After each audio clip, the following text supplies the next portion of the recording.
And let's get this show on the road. Let's go ahead and do live on YouTube. And let's see if I can get it going.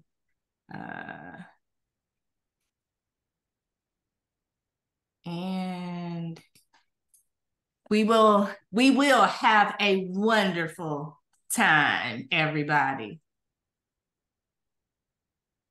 All right, let's go back and see. Rochelle, I need you to go to the YouTube and get us connected to do the YouTube live. In the meantime, I'm going to stream it on Facebook, because I know we're good to go on there. Here we go. And thank you for being so patient. I appreciate you. And here we go. Welcome, welcome, welcome, everyone, to the Brave, Bold, and Unstoppable Women's Virtual Summit. We are going to have a ball today, and we're going to take just a few minutes of your day to give you some insightful information and help you to incorporate some of the wisdom that we're going to share with you into your life and your business. If you don't know me, my name is Rochelle Marie Lawson. I'm known as the Queen of Feeling Fabulous. And just to tell you a little bit about myself, I am a multiple business owner. I own 2 companies. My first company is a telecommunications installation company, first woman-owned, minority-owned telecommunications installation company, definitely in the Western region of the United States, but I'm going to claim in the entire United States. I've been in business with that company since 1990, and I am the majority shareholder of that corporation. It is one of the top 75 women-owned companies in Silicon Valley, and we continue to kill it, and we do appreciate all our customers that have been with us either since the inception of the business or for at least the last 25 years of the business. That is my baby. I love that company. And without that company, I don't think I would have been able to be here with you all right now to share my second business, which I started in 2008. It is Blissful Living for You. And Blissful Living for You was created to help women and women entrepreneurs unlock their bliss so that they can have and live the life of their dreams. And I do that by helping you all to balance the pillars of wellness, wisdom, and wealth. And I use Ayurvedic medicine or holistic principles of Ayurveda. I am a certified I have a master's degree in Ayurvedic nursing. I'm a nurse practitioner in that. And so I've used those principles not only in Blissful Living for You to up-level that business, but also in my telecommunications installation company, All Day Cable Incorporated. So I am that chick.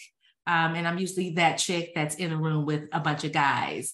But I love it. And I love running my businesses to help all of you to understand that as a woman, you can be brave, bold, and unstoppable, and you can be unapologetic for it. We do not need to apologize anymore, any longer, because we are doing the thing. In the Brave, Bold, and Unstoppable Women Summits that are happening around the U.S., are all about bringing women together, women and women entrepreneurs together, women that aspire to be entrepreneurs, and women that are career professionals for that matter, bringing us all together so that we can build and expand our business empires together, collectively, collaboratively, empower, inspire, motivate each other, and create a network of women that help other women to uplift their businesses from where they are to where they want to be, and have that dynamic good old girls network so that wherever you are, there's a sister that's in the Brave, Bold, Unstoppable Women's group or movement that can help you to get to where you want to be or to connect with whoever it is you want to connect with. In addition to that, I am a proud supporter of not forgetting any women, and we cannot leave any woman behind in order for us women in the United States and around the world to be the change agents to make the world a better place. So my mission with that is to support our women veterans.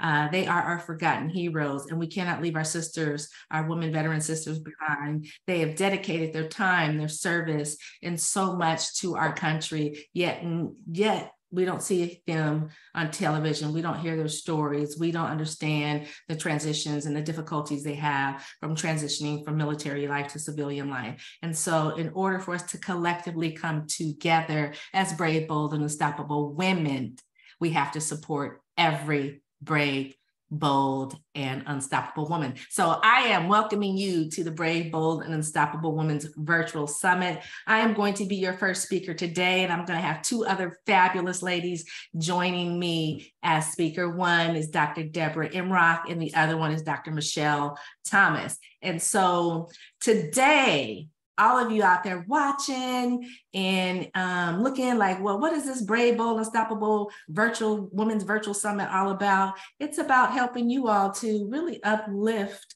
your business. And so I'm going to give you some takeaways today on just how you can build your business with the new technologies. Remember, I have a telecommunications installation company, so I'm pretty familiar with technology and the platforms that we share our data. But not only that, it's something that I love. I mean, it strokes my male side of me, and then my female side is stroked by being that wellness expert, that registered nurse with a background in emergency room trauma medicine and holistic healing that keeps me balanced and allows me to bring this wisdom and information to you. So that's me. Now, today I'm going to be talking about artificial intelligence and how we can utilize that in our businesses so that we can help build our businesses. I'm going to give you some nuggets of gold, and then I'm going to, at the end, have my assistant put up the information on how you can get the free gifts with regards to it, as well as how you can stay connected with me and get more of me and get your tickets to the live event. There's one happening in Atlanta on October 14th, and then in San Francisco on November 4th. And so I'm just going to put a timer on myself, you all, because I will be talking. And if I don't time myself, I will go over my time. So let me just get it going. So since I'm going to be talking about the use of artificial intelligence in our business, I want to give you some wisdom and the rise of artificial intelligence. Now, we've seen movies all the way back from the Terminator with Arnold Schwarzenegger, Terminator #1 with Arnold Schwarzenegger back in the day. I believe that was in the early 80s. And they talked about artificial intelligence, which seemed to be so far out there for all of us to even grasp a concept. And a machine that can actually think and operate like a human and become corrupted to want to take over the whole human society, so to speak, as it was in Terminator. And basically, you know, Terminator sequences, they had the rise of the machines and it just kept going. When you think about it, that capacity, it's pretty scary and it's pretty creepy. However, that era is here with regards to artificial intelligence. And so artificial intelligence actually, you guys, began in the 1950s.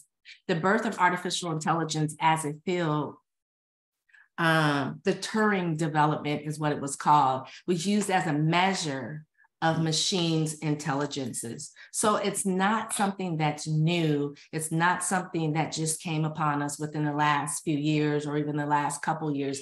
It's actually been around since the 1950s. Now, in 1980, the introduction of neural networks was the foundation for today's deep learning and some of the stuff I'm going to share with you. So at this point, I want to say you might want to take out a pen and paper and grab a place where you can sit and take some notes, because I'm going to share some information with you that you'll be able to incorporate some of this into your business, into your life, by the time I'm done talking with you and by the end of this virtual summit.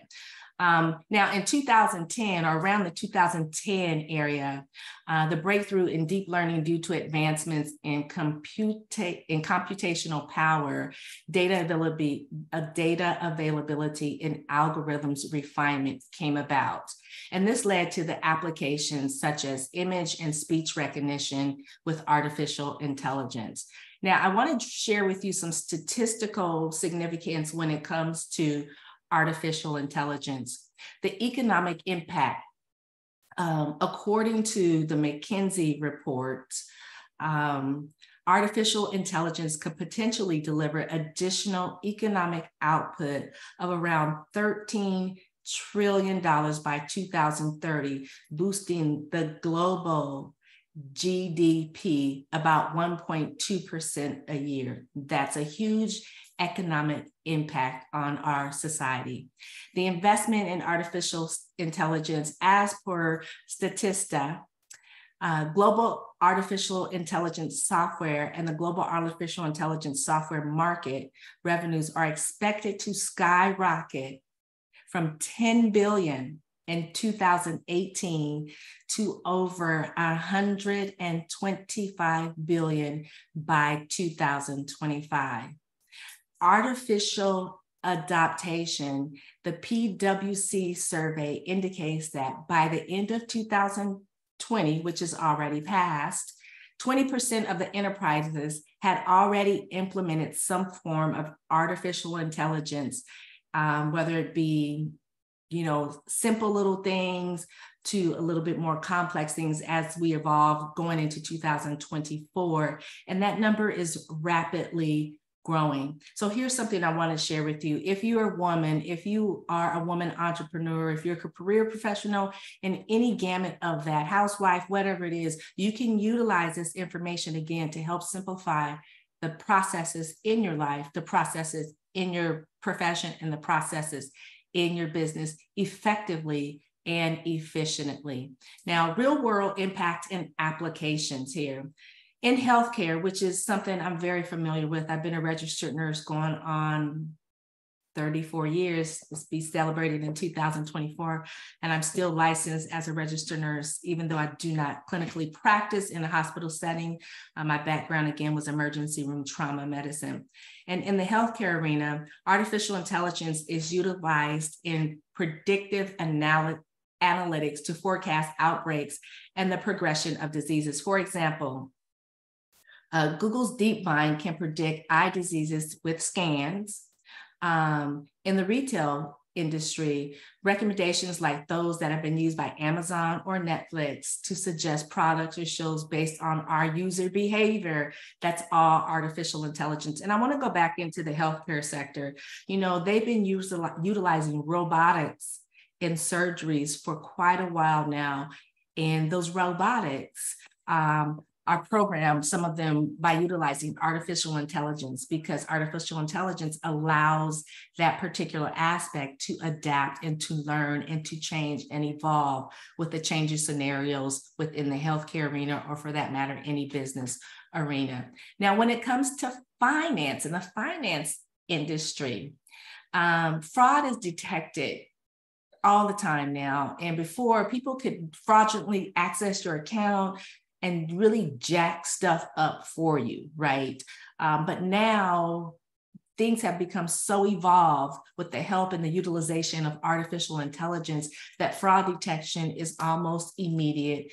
And robo-advisors are there to assist with helping investors or investment bankers that you go to make suggestions of the right investments that you should utilize in your portfolio to achieve the goals that you want to accomplish. I want to go back to the fraud thing with artificial intelligence. If you get a text on your phone that says, hey, did you make this charge? I saw your Wells Fargo or your B of A or Chase Bank card was utilized for this amount at this time. Did you make this charge? That's all generated by artificial intelligence. And your response generally is yes or no. And then you get another response back. That is all generated by artificial intelligence. So it's everywhere. Now, in the transportation industry, we have, again, another movie that Arnold Schwarzenegger was in, and it was called Total Recall. And I don't know how many of you remember that movie. It was, the Terminator and then the Total Recall. And I remember a scene in Total Recall where he's on planet Mars looking for this guru, so to speak. And he's in this cab, Johnny Cab, and the cab is driving him. And there's a robot basically sitting in the driver's seat driving the cab, utilizing artificial intelligence. And again, that movie was also made in the 80s, so like 40 years ago. So with transportation, we now have self-driving cars by companies like Tesla and Waymo and Google. So lo and behold, we watching commercials nowadays. Like, I'm a sports fan. I love to watch football, baseball, and all of that. And you'll see those commercials where they show these vehicles now, these big trucks, and I love trucks. They'll show these trucks or these cars that are self-driving, self-parking without you having to put your hands on the wheel. Kind of creepy for me because I'm old school, but they show this one where they're on a bridge and the guy takes his hands off the wheel and they're doing this pat clap type of thing. And it just blows my mind because this big truck is actually driving itself. There was also something done a few years back on the Hoover Dam where they had a big rig that was being self-driven by artificial intelligence on the Hoover Dam. And when you think of a big rig, you think how massive they are on the road when you're next to them in a car. Imagine having someone not in the driver's seat driving that big rig by artificial intelligence. Pretty creepy, pretty interesting, pretty evolving, and definitely sci-fi, futuristic type of stuff. Now, the advancement of women in artificial intelligence, and this is of course near and dear to my heart and soul because I'm here to support women in building and expanding their business empires and creating that wellness, wisdom, and wealth in their mind, bodies, and business.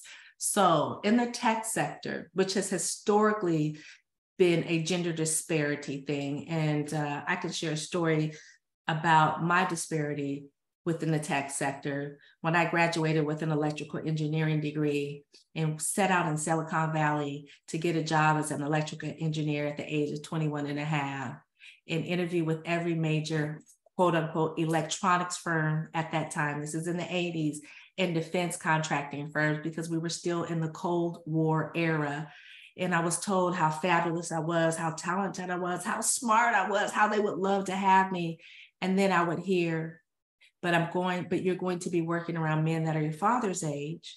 And until we can figure out how to make them comfortable, we can't hire you yet. But stay tuned because we are going to give you a call. Stay by that phone because back in the day, it was the phone that's connected to the wall that you had to utilize. There was none of these cell phones, right? I'm still waiting for that call today. So when I see the advancement of women in artificial intelligence, in the field of AI, which is witnessing an increase in women leaders and contributors, it warms my heart.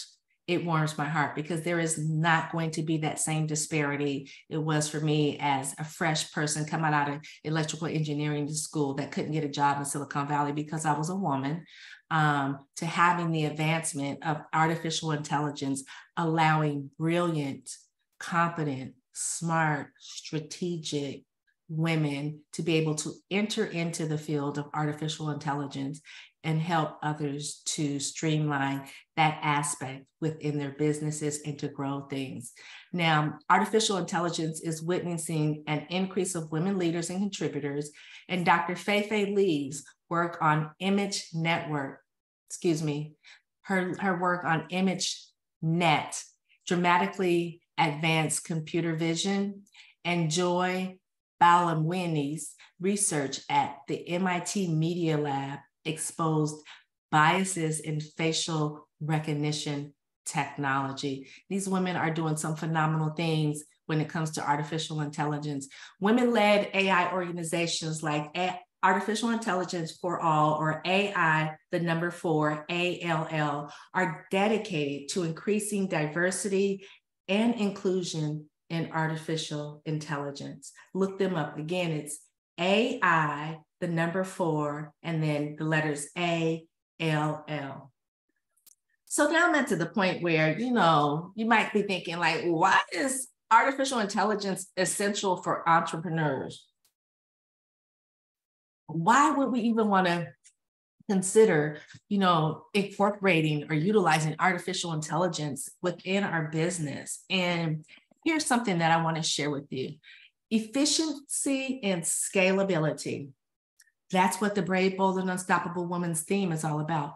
Building and expanding your business empire. I've been doing this for almost 34 years, you guys, taking something, a no-name company in a very new emerging aspect of business, and taking that business to a top 50 women-owned business in 6 years and continuing to be on that top list, but evolving and growing in really enhancing the ability of my company 3+ decades later. So why is AI essential for entrepreneurs? Because it is what we need today to be so effective and efficient in our business processes. Efficiency and scalability. Now, artificial intelligence tools can handle repetitive tasks. They can process large data sets and ensure that operations run smoothly 24 hours a day, 7 days a week. Data-driven decisions. With the utilization of artificial intelligence in business, businesses can harness insights from data that humans could easily and have in the past easily overlooked. And this allows for us to better target, personalize, and forecast the aspects within our businesses and the business processes that we do for others. Now, this also gives us a competitive advantage. You see, as more businesses begin to integrate artificial intelligence, those who don't will be at a disadvantage. And this goes from the small mom and pop restaurant on the corner bakery shop to the big, large scale companies like Amazon. Do you all think that Amazon got as large as it has gotten based on the old school way of business that was done in the 60s, 70s, and 80s, or even 90s for that matter? No, Amazon has gotten to be that massive global company that some of us can't even fathom not even existing due to the utilization of artificial intelligence. If you've ever gone or seen inside an Amazon distribution site, and they're all over the place now, I have a personal experience with this information. They use robotics in many of their processes, and the robotics utilize artificial intelligence to fulfill their duties with regards to that aspect in that Amazon distribution center. Of course, there's a ton of people there. However, just so you know, that Amazon was able to scale up to that little company we never heard about in the early 2000s to this company that you can't live without today at the end of 2023. So it gives you that competitive advantage in those companies that still want to operate old school. If you do not begin to incorporate some aspect of artificial intelligence into your business, you will be at a huge disadvantage, and you possibly, most likely, but possibly will begin to be evaporated or eliminated.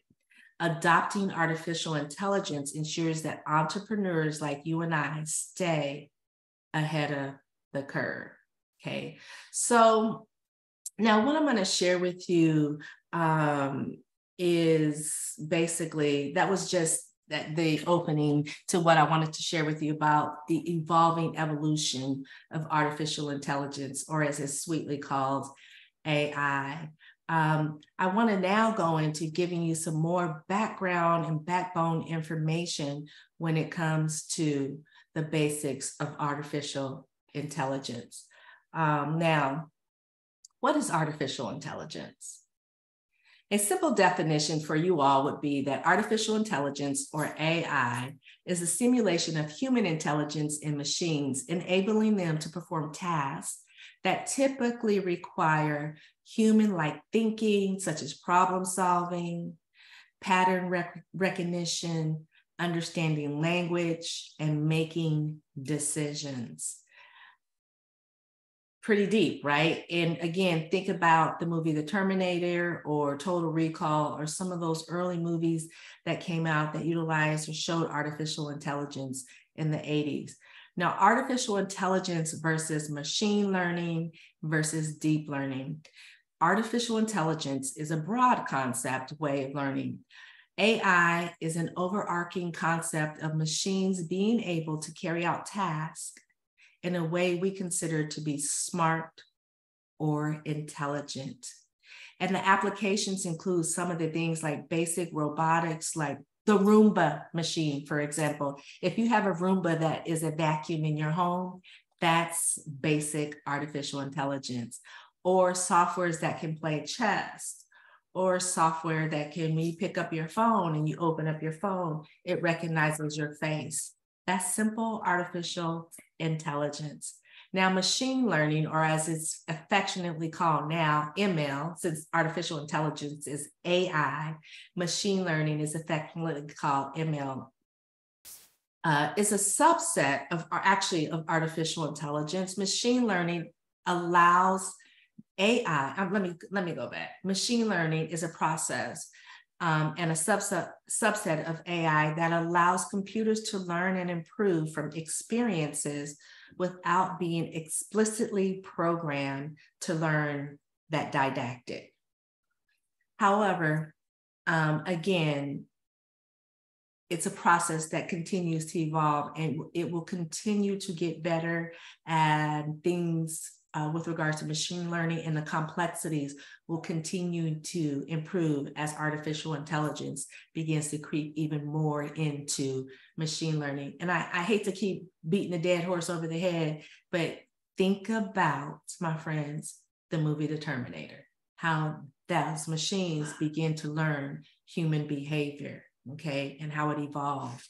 I can't go to that enough for you all. Not to be scary and not to put that doomsday type of thing on it, but to give you a visualization of the capabilities that we're just embarking on that has become available to all of us. Now, how it works. In machine learning, algorithms use statistical techniques to allow machines to learn from the data. So back in the day when computers were first, remember computers were first, when they first came out in the 40s, and well, I don't remember 40s, but back then a computer was the size of a two-story house. And it had a lot of different processes, and you would put these punch cards in that would actually be feeding the data into the computer and allow the computer to do the processes that you were trying to obtain the information about.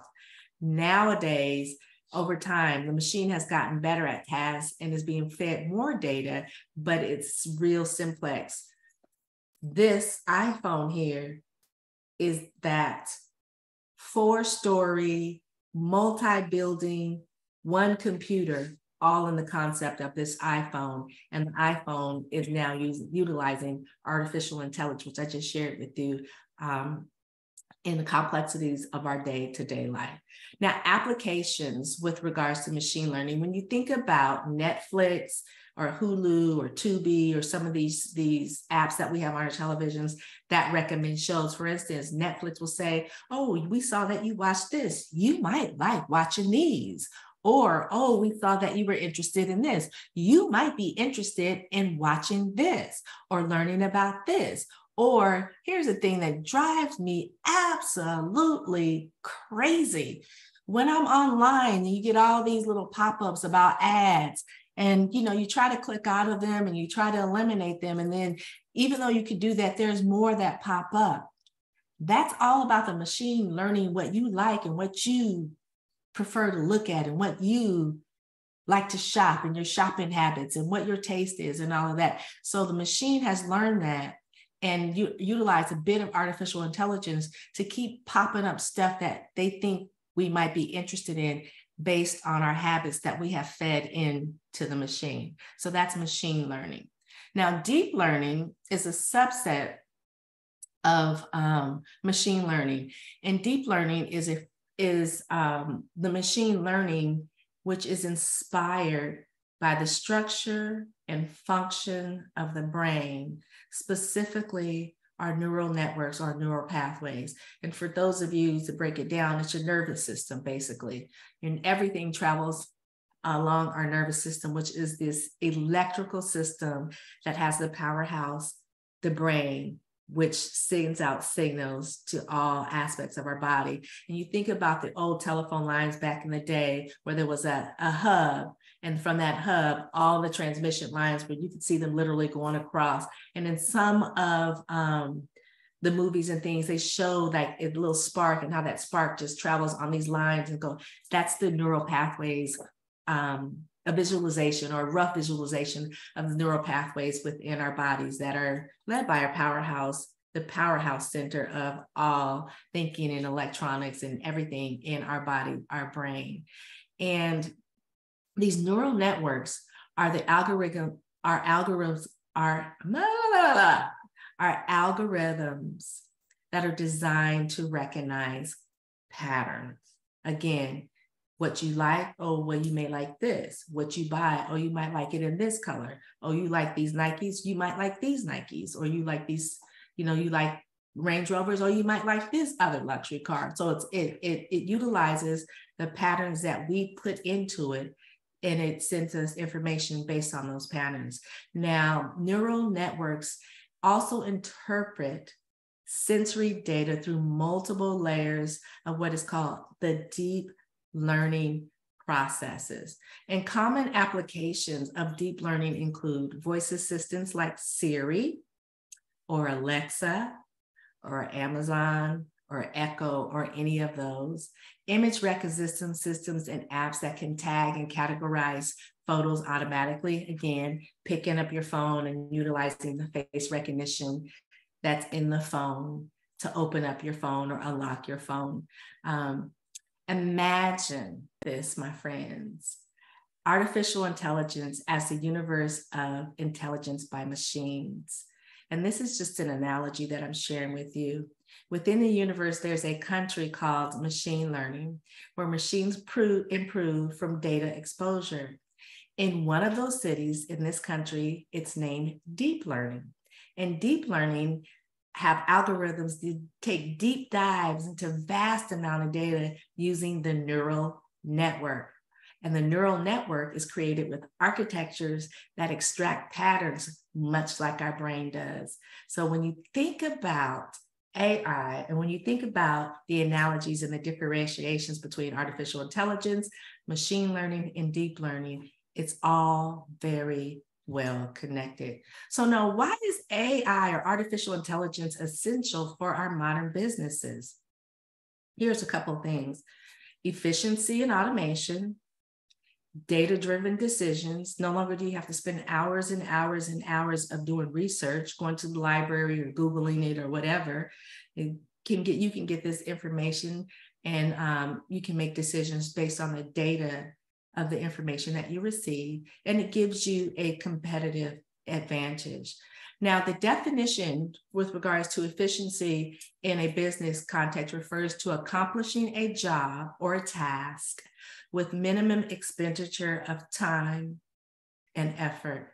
Now, while automation actually involves using machines, robots, computers to perform tasks that would otherwise be done by us humans, automation is the way that the world is going. And you, as just a small business owner, career professional, can begin to incorporate these automated processes in your day-to-day tasks. It also saves time. Automating tasks means that employees and business owners can allocate their time to more value-added activities. For instance, banks like JP Morgan uses artificial intelligence program named Coin, which does in seconds what previously took lawyers 36,000 hours to do. That's just one aspect. So it can save you time, it can save your team time, and it can allow your team to do so much more and be so much more productive with the time that they are working for you versus how things used to be.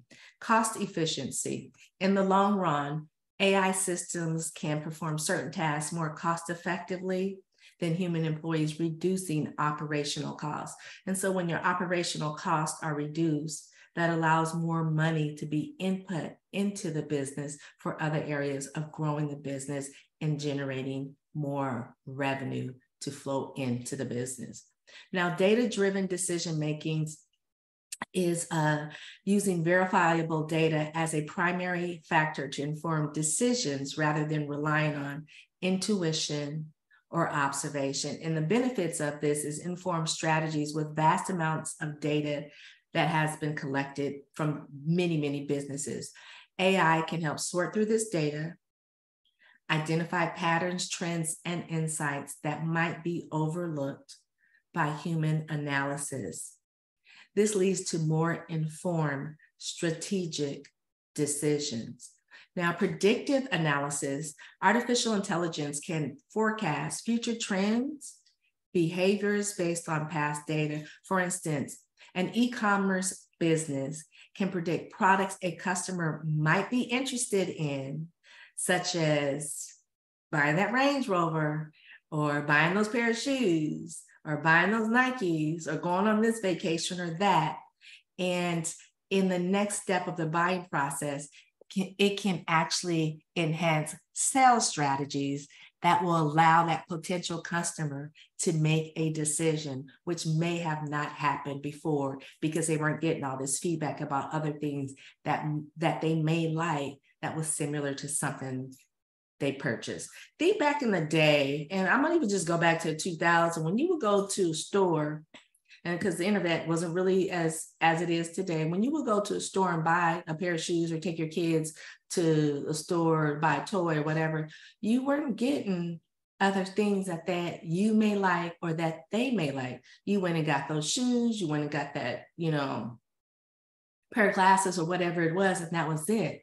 Nowadays, because of this, the predictive analysis allows shopping online particularly to show you all kinds of things that you might be interested in that you didn't even know you were interested in or that you needed to make your life a little bit simplified, to build your business and make that building the business a little bit more easily with predictive data analysis that tells you that, yes, by implementing this, your expenditures will go down and your profitability will go up because people tend to love this particular product versus this particular product.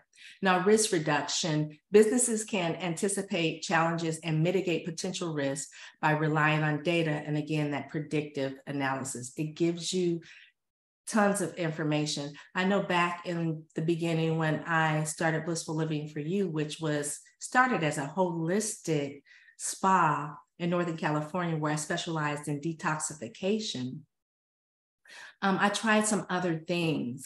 And of course, as a business owner, you always want to try and incorporate where you feel that your general population and those that you serve would be interested in or needed. But I had no way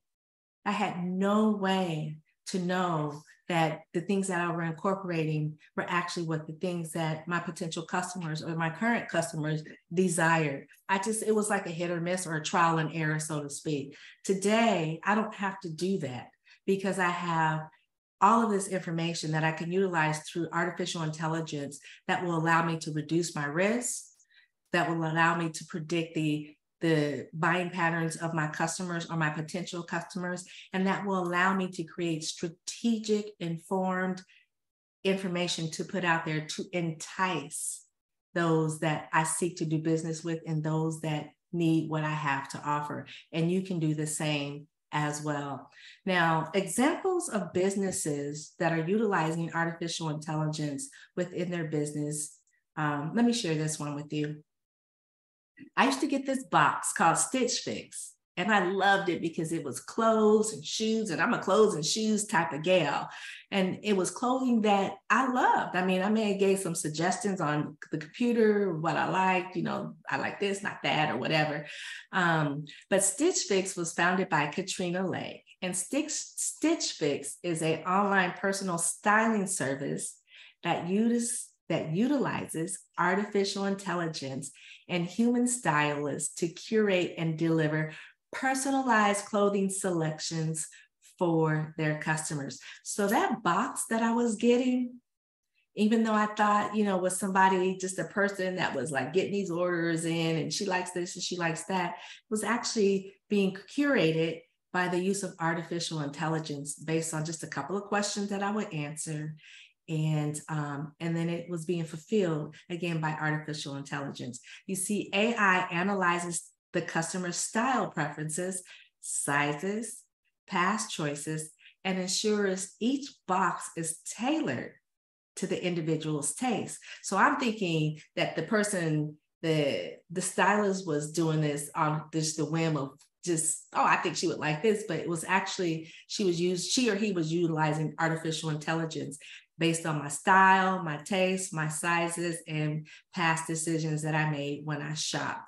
This innovation mix of technology and a personal touch has made Stitch Fix stand out in the fashion industry. And now there's a bunch more companies doing curated boxes. I know during COVID, it was really big. I had a mindful box that would come and a lunarly box that would come. And based on my holistic whims, choices, and things of how I flow in the holistic realm, I was getting these wonderful crystals and candles and incense and plants that were just in my vibe. But I guarantee you that they were using AI to, one, curate those boxes, and two, to make sure that the curation was sent out effectively and efficiently. Here's another one. And I know this one is a big biggie for all of us. It's all over the place. You hear about it all the time. I'm dropping that little enticer because I'm going to keep this one last. I want to share this other one that I know businesses today utilize all over the place. And this is Canva.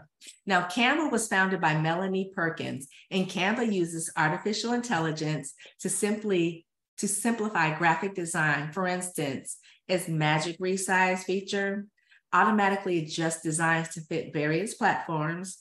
You didn't know it was using AI to do that. You thought it was just a simple enhancement within the Canva app or the Canva site, but no, it's using AI to do that. And this tool has been a boon for women entrepreneurs who must create promotional materials on a budget. I love Canva. Love Canva. Now, here's the one I wanted to share with you, but I decided to drop this one for last. And this is ChatGPT for customer support.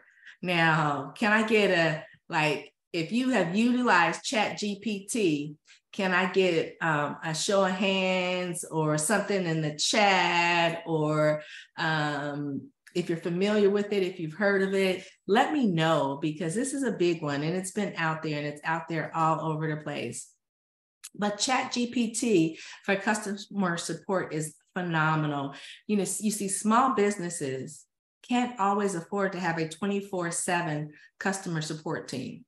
And so tools based on artificial intelligence models can be utilized to create chatbots, so to speak, that handle frequent customer inquiries, ensuring clients always receive a timely response. And this boosts customer satisfaction without the overhead of having round-the-clock human team. So not only does ChatGPT in that one arena create efficiency and effectiveness and responsiveness, it also allows you to decrease the amount of money you would spend for a 24/7 team to handle customer inquiries or complaints or things of that nature. So now I want to move into the competitive advantage. A competitive advantage is a unique advantage that allows an organization to outperform its customers and to outperform its competitors.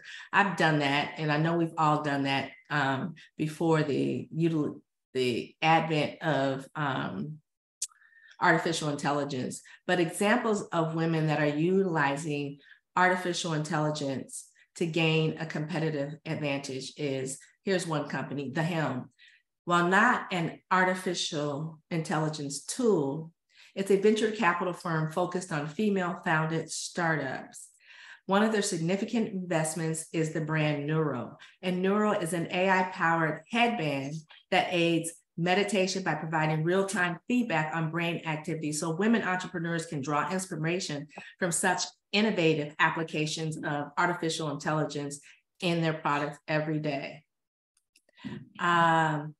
Armoire, a woman's rental clothing service that, much like Stitch Fix, uses artificial intelligence to personalize clothing choices for customers.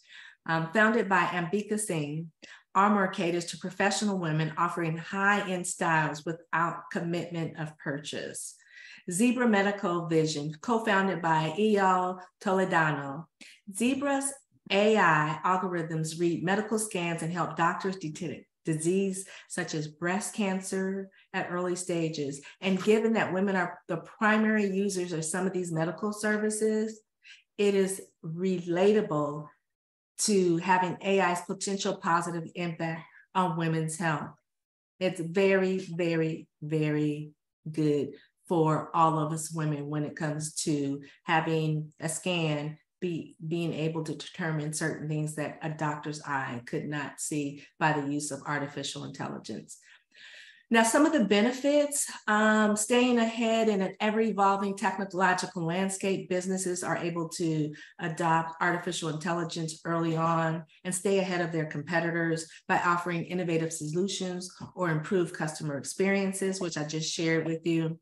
Personalization, companies like Amazon and Netflix utilize AI to provide personalized experience for customers, such as suggesting you might like this because you watched that, or you might like that because you watched something else over here. This level of personalization caters to individual users' preferences and sets these businesses apart in their respective sectors. And innovation, AI can be a foundation for new products, services, business models. By harnessing AI, businesses can venture into untapped markets or create novel solutions for existing problems. An example is Tesla's self-driving technology, which sets it apart from everything else in the automotive industry. And, you know, being that Tesla was one of the first to begin utilizing this, as you can see, it has begun to trickle down into the other car manufacturers' forte as well. So how can we implement artificial intelligence in our businesses to help us build our businesses? Would you like to know that? Let me give you a step-by-step guide. First of all, we got to identify the need that we have in our businesses. People like me that are, certified artificial intelligence consultants.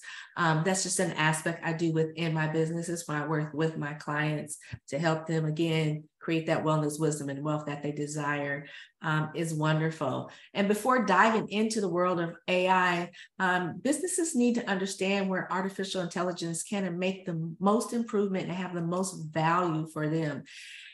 It involves a couple of things: identifying your pain points, your inefficiencies, and areas of potential growth. And you need to be able to have these steps done first so that you can then lead into conducting what I like to call a business audit. And basically what a business audit is when it comes to utilizing AI or not, but particularly since our conversation today is about artificial intelligence, is analyzing your current processes. I like to talk about exploring the aspects of your business. Because when you explore the aspects of your business and you really take that magnifying glass or that fine-tooth comb, as they like to say, and explore the aspects of your business, you can begin to map out your business processes. You can look for tasks that are repetitive, time-consuming, or error-prone, or tasks that you're not even completing. So as you begin to explore and analyze your business, some things are going to be exposed to you in order to help you build and expand your business empire. In addition, the feedback loop when it comes to doing that exploration. Exploring your business processes not only involves, exploring your businesses not only involves exploring your business processes, but it involves getting feedback from those that work with you and that work for you. You can engage with employees across different departments. Often, they'll have firsthand insights on where areas within their specific niche or department can be made. And you can use artificial intelligence to assist with this process. You can get customer input as well. Monitor customer feedbacks. When you do those customer surveys at the end of something, areas of dissatisfaction can be opportunities for you to begin the implementation of artificial intelligence in your business. So that's exploring and exposing. And I like to call it the 4 E's of building and expanding your business empires. Now, the area of impact, when it comes to customer service, enhancing customer service or enhancing the customer experience leads to loyalties and sales. How many of you bought a product a long time ago that you loved it so much because not only was it a good product, but the whole process, the whole customer service experience was wonderful. For instance, when I bought my first luxury vehicle, a Mercedes-Benz, I not only loved the car for one, and was love that I had the money that I could afford to buy a Mercedes-Benz, which was a dream car of my mother growing up. I remember when we were little, we used to at night go and drive to the outer row, as they called it, on Stevens Creek Boulevard in San Jose, and drive and look at the Mercedes-Benz and the Jaguars and all the different luxury cars after it was closed, because for one, she couldn't afford it, and two, it was her dream car. She never stopped dreaming. So when I bought my Mercedes-Benz, my first Mercedes-Benz, the customer experience was amazing. I felt like the queen that I am today. I mean, I got treated like royalty. It was seamless. It was easy. They followed up with me when I would take my car in for service. I felt like I was Beyonce before Beyonce was probably even born, but I felt like I was Beyonce, rolling in and having my door open and having coffee. They knew what type of coffee and tea I liked. So when I would come in, have my car service, they would have a cup of tea, my favorite cup of tea and my favorite coffee. They would have something for me to eat if I wanted it. They knew all of this stuff, and it just made the experience so wonderful that, of course, now I got addicted to having luxury vehicles like Mercedes and Range Rovers and things of that nature. It's just the experience. Even when I first went to Macy's, when I first got my first paycheck and decided to go to Macy's department store back in the day when people used to actually go to the department store to buy stuff, the experience was great. And then I up-leveled and went to Nordstrom's and started buying my shoes to feed my shoe fetish. The experience, again, was amazing. And it kept me as a value, loyal customer. This is what artificial intelligence can do for you with your customers and those that you are meant to serve. It enhances the customer experience, which leads to customer loyalty and increased sales. Marketing. Artificial intelligence can personalize the customer's journey, increasing engagement and conversions. Just think if Nordstrom's or those companies that I mentioned utilize artificial intelligence back when I was shopping, boy, I'm already hooked, but I'd be really, really hooked because the experience would have been, I think, even that more phenomenal beyond my wildest expectation. Here's an example of marketing with artificial intelligence. Your email campaigns that you do that can be tailored with content based on your followers' past behaviors. Again, I can't utilize Netflix enough with regards to this, but it utilizes, again, artificial intelligence to just suggest shows and enhance the customer or the user's engagement. Now, operations. Streamlining operations can reduce costs and improve efficiency.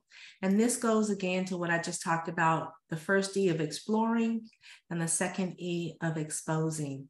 When you have things that you've looked at and things have been exposed as to what you need to improve in various areas with your employee feedback, the utilization of artificial intelligence, this can help with inventory management that predicts stock needs, which is what Amazon utilizes, reducing overstocks or being out of stock on certain products.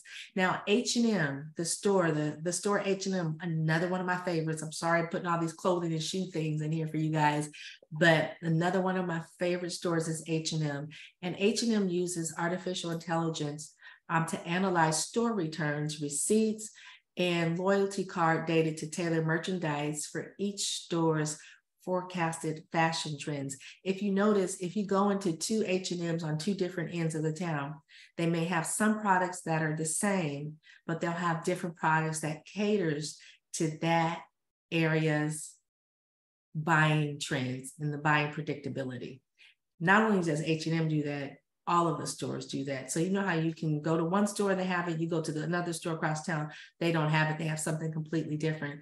They're utilizing artificial intelligence to understand the customer's demands, needs, and what they expect for themselves to be in that store, in that location. Now, it is essential to understand that artificial intelligence is not a magic bullet, it's not a be-all, end-all, it's not a quick fix, it's not going to take you from being broke to being a gazillionaire. It's not going to do any of that. The proper utilization and having someone like me that can help you with processes of implementing the right artificial intelligence into your business to help you with specific aspects of your business is key. It works best when there's a clear identified need and then having the ample data to support what it is that you're trying to achieve, what you've explored and what is exposed. Having that clear, ample data is wonderful. Exploring some of the AI tools. Now, I have a gift that I will be giving to you all, sharing with you all at the end of this, but this gift is going to be for the beginner user of AI as well as the immediate. And it's basically a PDF that shares with you the platforms that you can utilize that have AI that can help you to build and expand your business. And so some of the AI tools that I want to share with you is, I'm going to talk about in just a few minutes, but understanding, here's the important thing.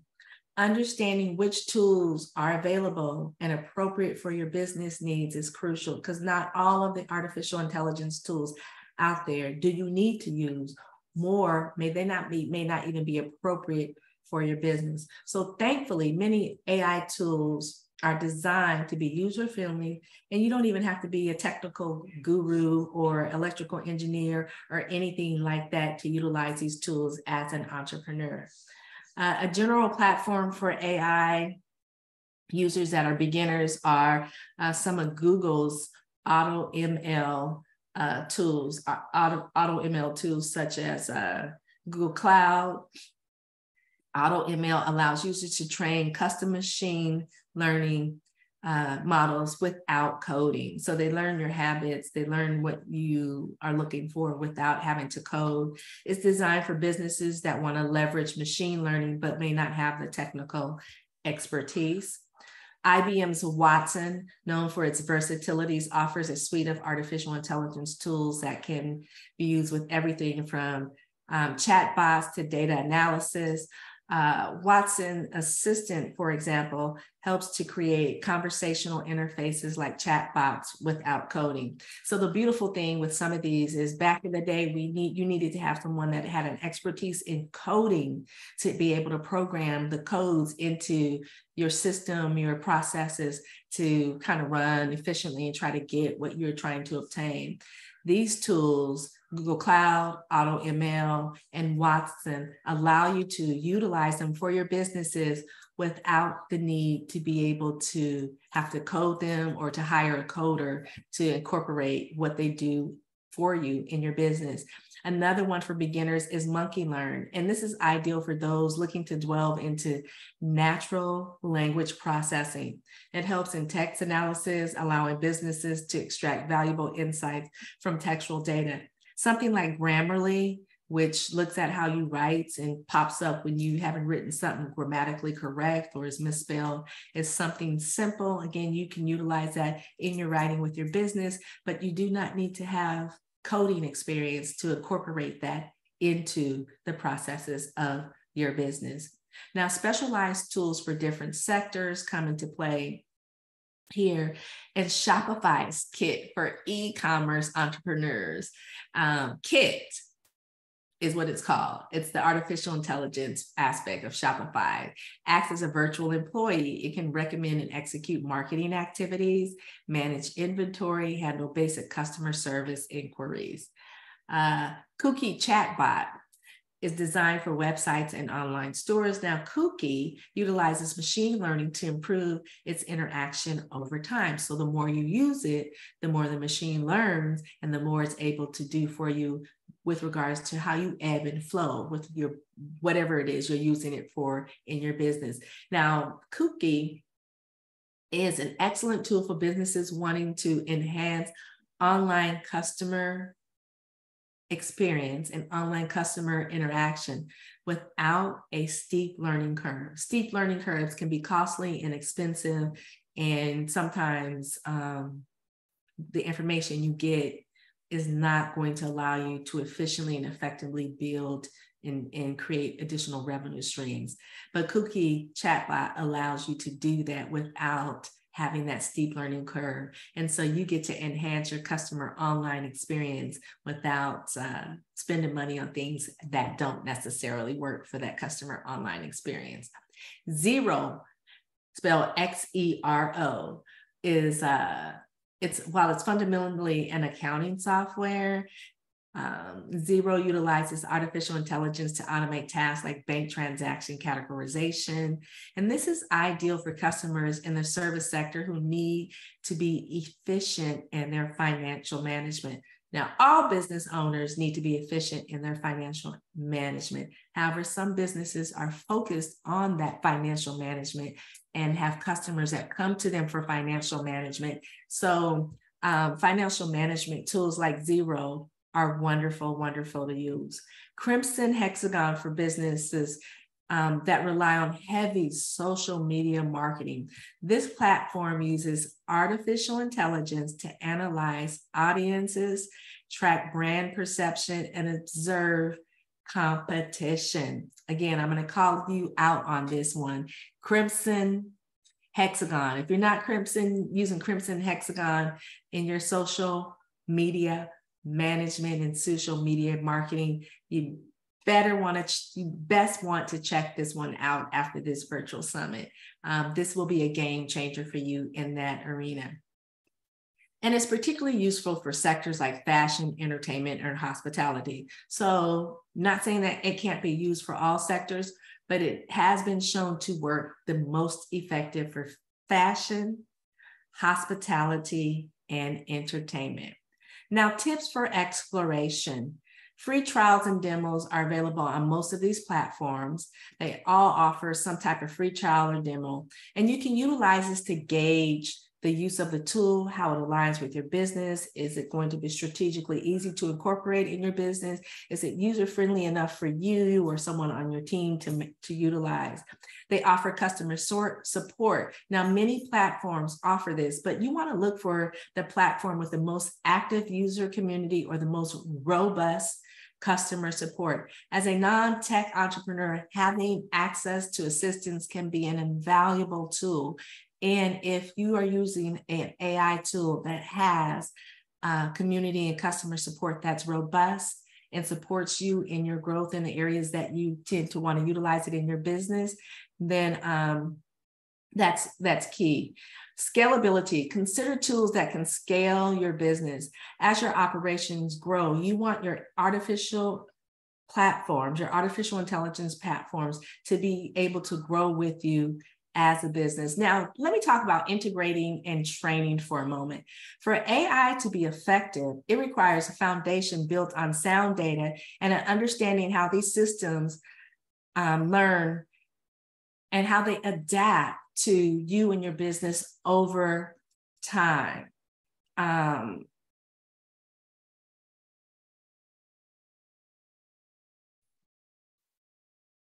So with regards to training and integrating, here, let me just share a little bit about data collection for you.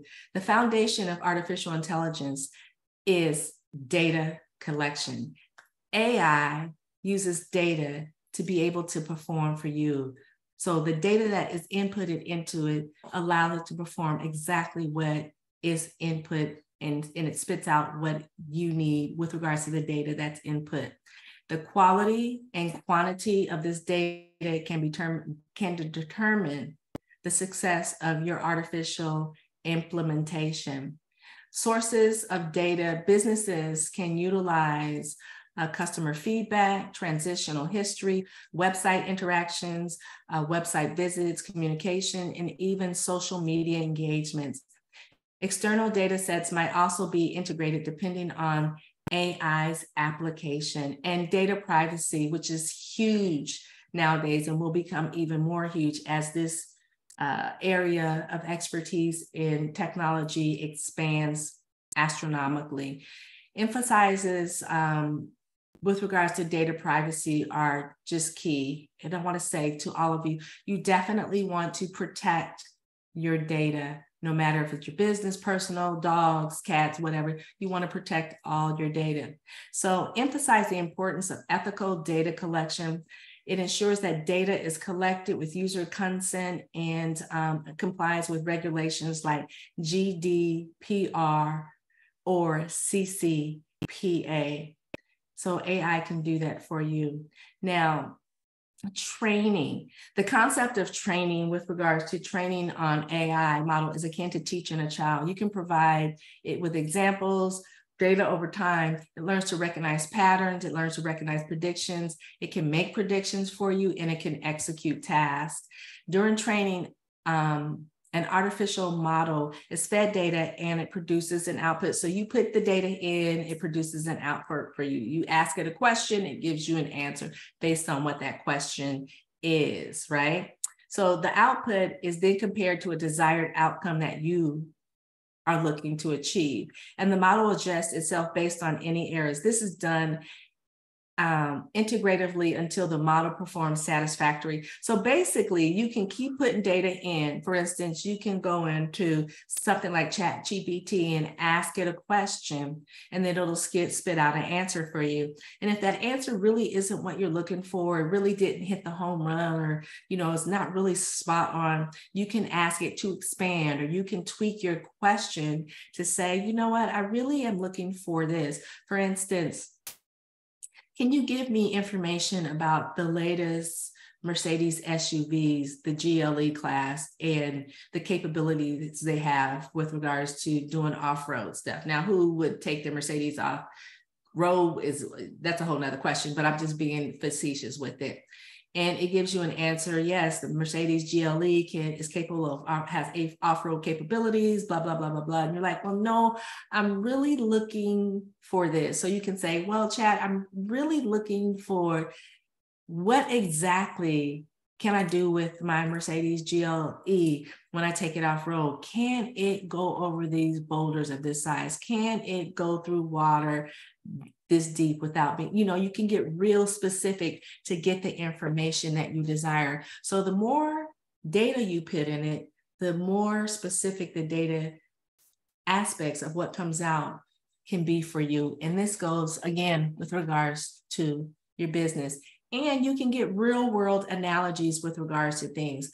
Imagine showing a child various pictures of cats or dogs or squirrels or birds or zebras or whatever, right?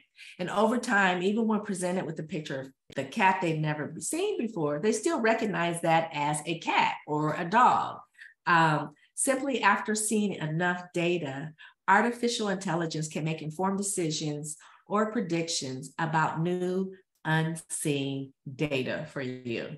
Now, the continuous learning of artificial intelligence is important. It has a dynamic nature that exists within it. Unlike traditional software, which remains static until manually updated, meaning the coding has to be changed and you got to update stuff. Artificial intelligence evolves over time, and it can help your systems to evolve over time. And that's amazing.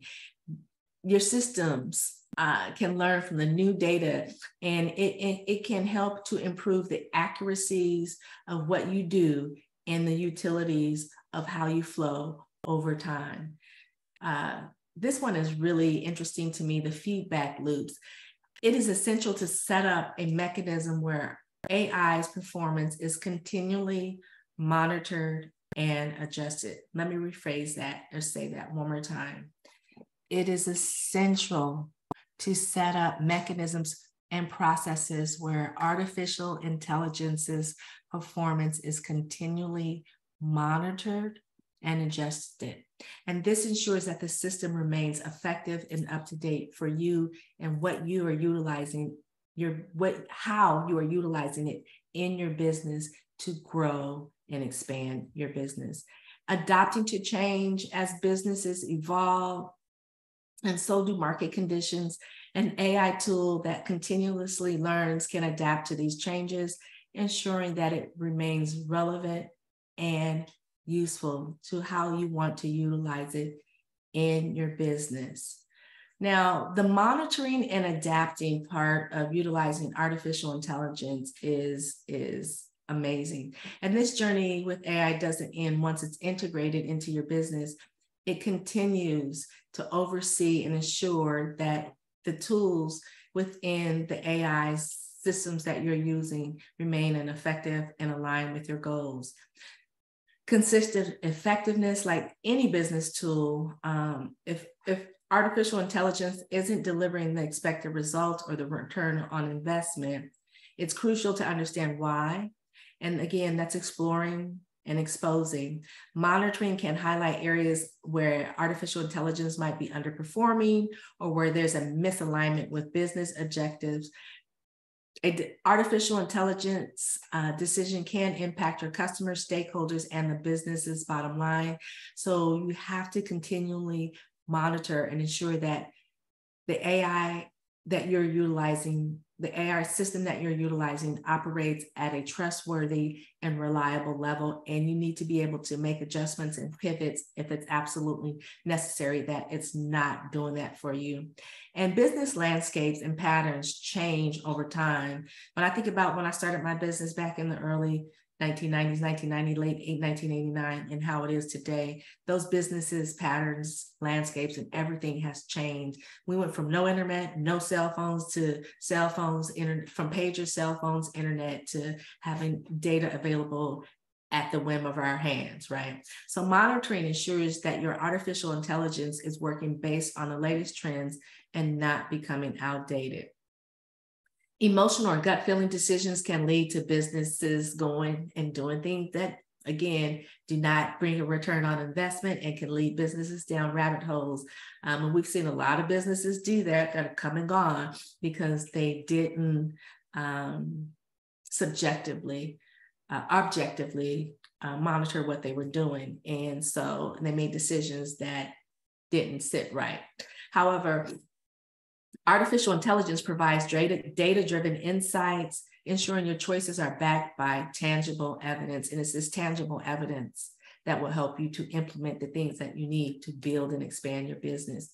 You get real-time insights, and many artificial intelligence tools use real-time analytics to help bring you real-time insights. This enables you to make prompt decisions, swiftly capitalizing on opportunities or mitigating challenges.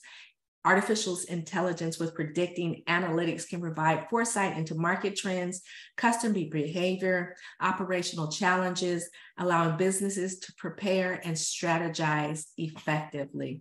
Now, as artificial intelligence tools operates and gathers feedback, not just from the system's analytics, but the end users, be it customers, employees, or stakeholders, their experiences with regards to how AI analyzes that can be very, very valuable.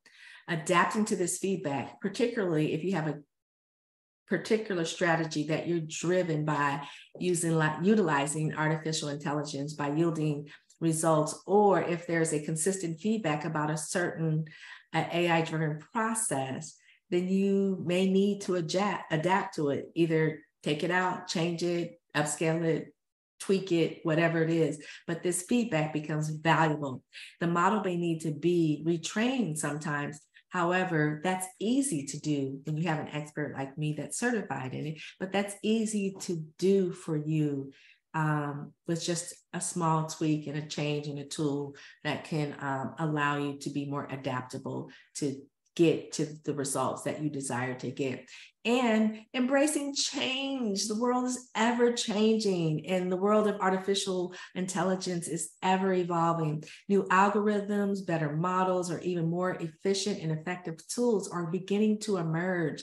Stay updated and be willing, my friends, to adapt, to harness the best of what artificial intelligence has to offer. And so I cannot do diligence without talking about challenges and the ethical considerations when it comes to utilizing artificial intelligence. Here's a big one.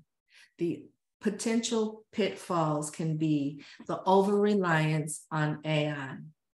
Human touch is very, very, very important.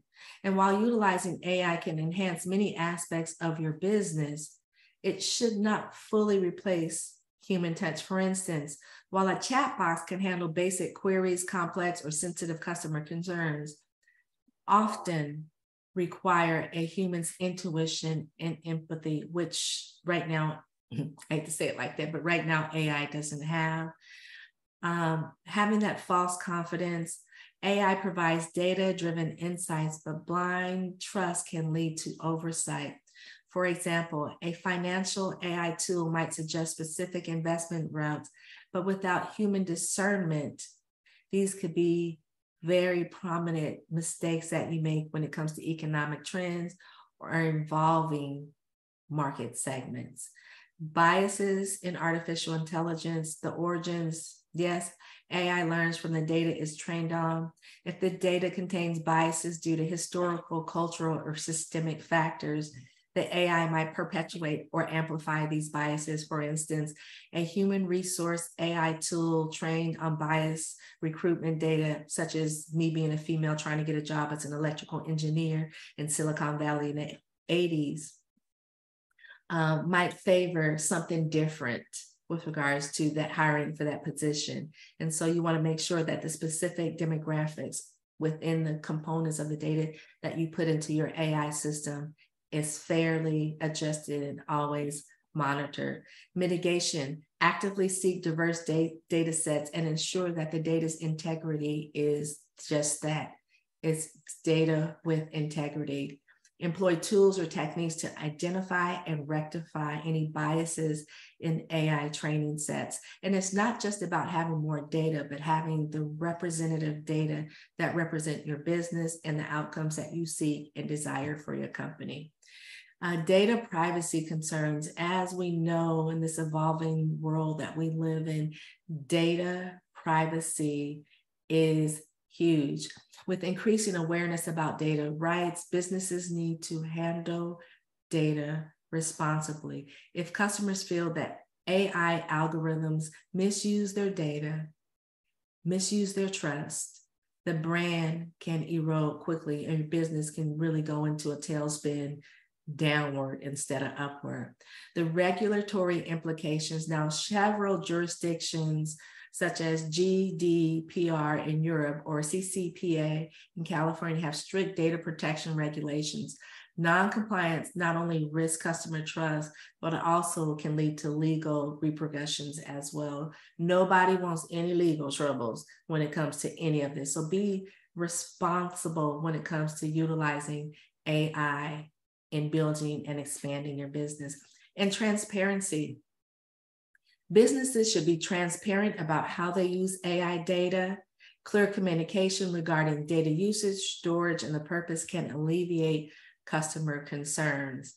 Now, while AI offers immense potential, navigating its challenges requires vigilance, transparency, and a commitment to being ethical with your practices. And I'm going to just say that with an exclamation point.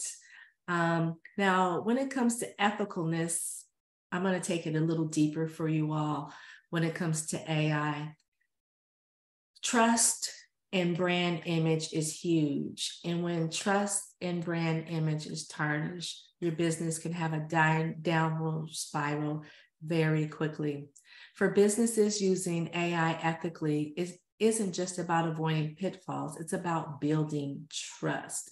A company known for its ethical use of AI is more likely to win customer loyalty and avoid public relations disasters. Long-term sustainability. I could not have been in business all these years if I didn't have the sustainability and the customer trust that my customers have come to learn and value about my business, All Day Cable Inc. Ethical AI practices ensure technology benefits all and doesn't inadvertently harm or disadvantage certain groups. This broadens the positive impact and ensures for more sustainable growth. It allows for the inclusion of everybody, which in regards can create long-term sustainability. Avoiding regulatory backlashes and pitfalls is key as governments become more aware of AI's potential and pitfalls. They draft regulations to ensure its ethical use. Businesses that prioritize ethical usage of AI are better able to position themselves when these regulatory regulations and changes come about. And trust me, more and more of them are going to be coming as we get deeper and more aware of artificial intelligence and utilizing in our business. OpenAI, a research organization committed to ensuring that artificial general intelligence, AGI, benefits all of humanity. They've published the OpenAI Charter, focusing on broad distributed benefits, long-term safety, technical leadership, and cooperative orientation. Partnerships on AI, founded and leading tech companies such as Amazon, Apple, Google, Facebook, have sought out partnerships to establish best practices on utilizing artificial intelligence, ensuring that AI societal benefits continue to improve and provide a platform for open discussions about artificial intelligence ethics. Ethical guidelines by the European Commission. The European Union has drafted guidelines on AI's ethical development and use. These guidelines emphasize human oversight, accountability, and transparency, among other things. And fairness, accountability, and transparency in machine learning.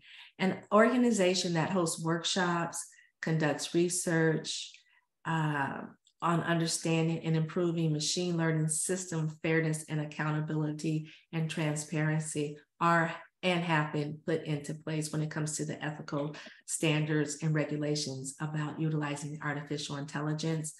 Immortal Machine Intelligence, an initiative to gather human perspective on moral and mortal decisions made by machine intelligence, is going on right now. And this platform presents user with moral dilemmas involving autonomous vehicles, collecting data, shedding light on societal preferences, ethical dilemmas, and things of that nature. So all of this is happening. And as AI continues to weave into the fabric of our society, the ethical considerations become apparent and paramount for us to pay attention to. And I'm just going to stop with that, because as we continue to seek and grow, we will have more information developing about artificial intelligence. So that, my friends, is the end of what I have to share with you with regards to incorporating artificial intelligence, affectionately known as AI, into building and expanding your business. And I want to open it up for a few minutes for any questions or answers. First of all, I want to thank you for your time, for your engagement throughout this session. Artificial intelligence, or AI, is a dynamic, expansive field. And I just touched the teeny, teensy, weensy tip of the iceberg today. So right now is a great time to open up the floor for any questions, queries, tools, specifics about ethical concerns, or how AI might fit into your particular business industry. I'm here to help. So please, if you have a question, please share, or open up. Rochelle, if you can open up the dialogue for people if they have any questions, to be able to answer, to put your question in the chat, if you have any questions. And if you don't have any questions, that's good as well. You know, because I just want to make sure that I address anything that you need when it comes to AI in this presentation, or my talk, when it comes to incorporating artificial intelligence to helping you scale and expand your business. And so I'm going to wait a few minutes or a moment or two. Looks like there are no questions. I'm not seeing anything. Yeah, I have something. I have something. Just the other day, I was getting my windows fixed. I ended up talking to a guy, and he was telling me about artificial intelligence that songwriters are using. And it can tell you, it fixes your song. It also tells you if you're infringing on anyone else's rights. And I thought, wow, I wonder if there's something for the book I'm writing, you know, to make sure not pass a plagiarism check, but you know, that you can use if you ever anybody comes after you. And there is, I Googled, and there are several different forms. So almost anything you want to do, there is something for AI. Also, my husband was one that put those robots in Amazon. Oh, so he knows. I mean, that's just the wonderful Yeah. thing is, Yeah, you he's know, the it's been touching our network lives. manager. Yeah. It's been touching our lives for a while, little bit by little bit by little bit, and now it's just evolved. And when my son first got out of college, he worked at an Amazon distribution center. And was telling me about the robots and things of that nature. Or maybe he was still in college. I'm not real sure, but that was almost 14 years ago. And you know, to see how things have evolved with artificial intelligence is amazing. I took one of the books that I'm getting ready to release and did a check as well with some of the stuff that was in the book. And fortunately, nothing came up. But it also had lots to say about the book, which I never thought about, you know, that I could utilize in the marketing of the book. So it's a great tool. It's here to stay. It's going to continue to evolve. And I keep going back to the Terminator movies.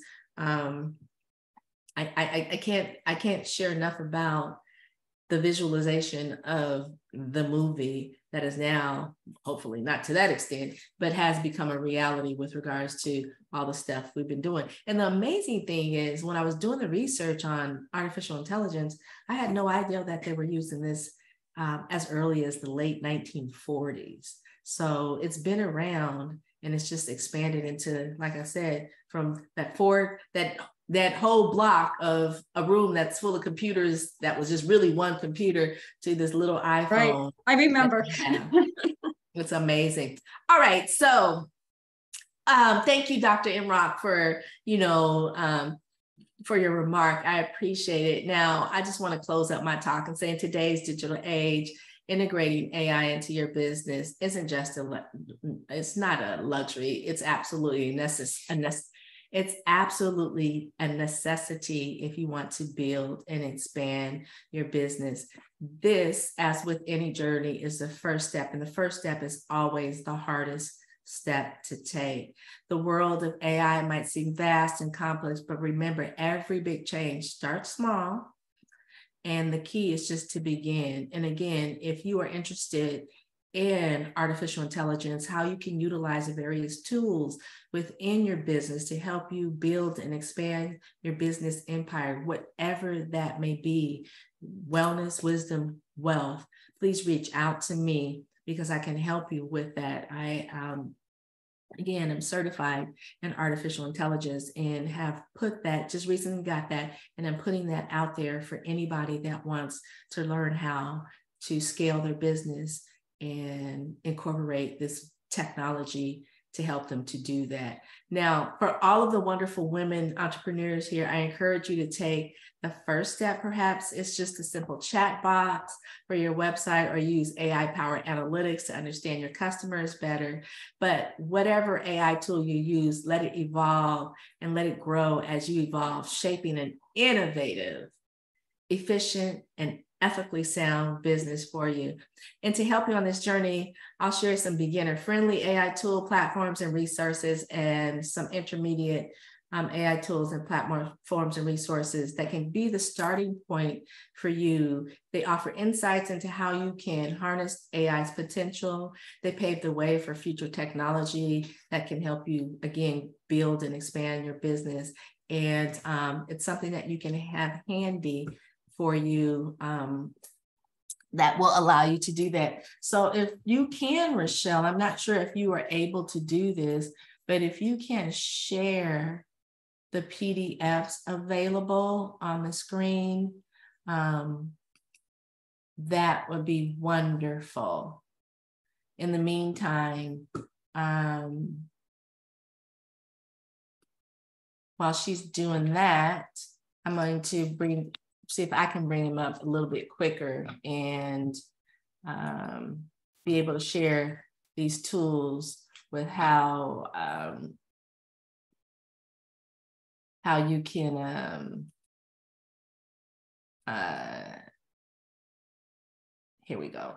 I'm going to share this with you right now. Let me just open this up and share my screen. And that way you can,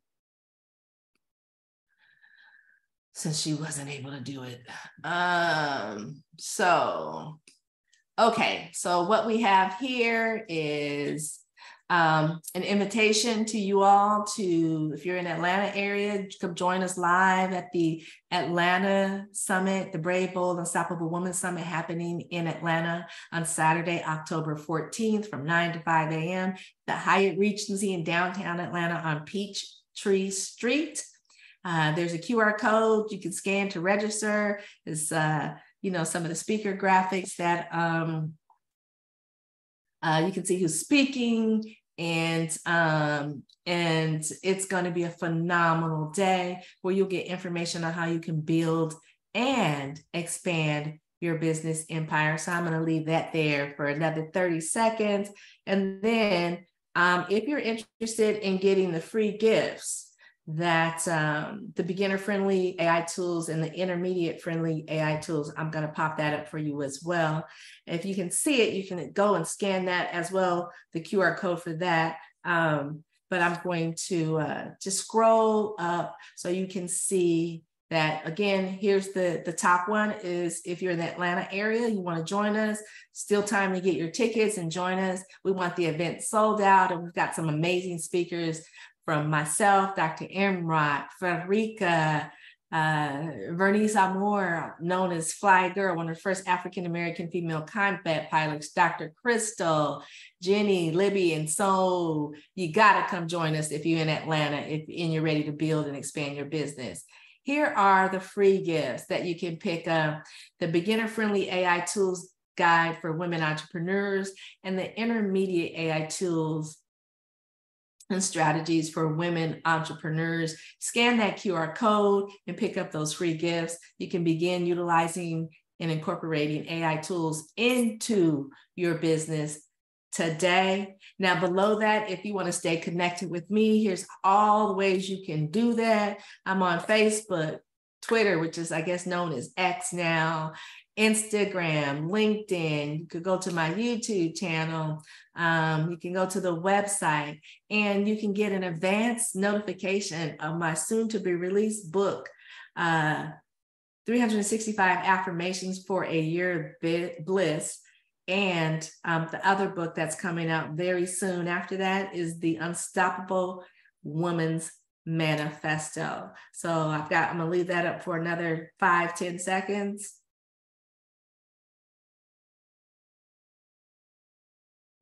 And I want to say thank you for watching, for being in attendance. Again, if you have any questions, you want to reach out to me, you can scan the QR codes. You can connect with me on social media. I am Rochelle Marie Lawson. I am known as the Queen of Feeling Fabulous. And we're going to take 2 minutes and we're going to move into our next speaker, which is Dr. Debra Mrock. So here we go. Here's this. Let me just put on a little music as we transition into our next speaker.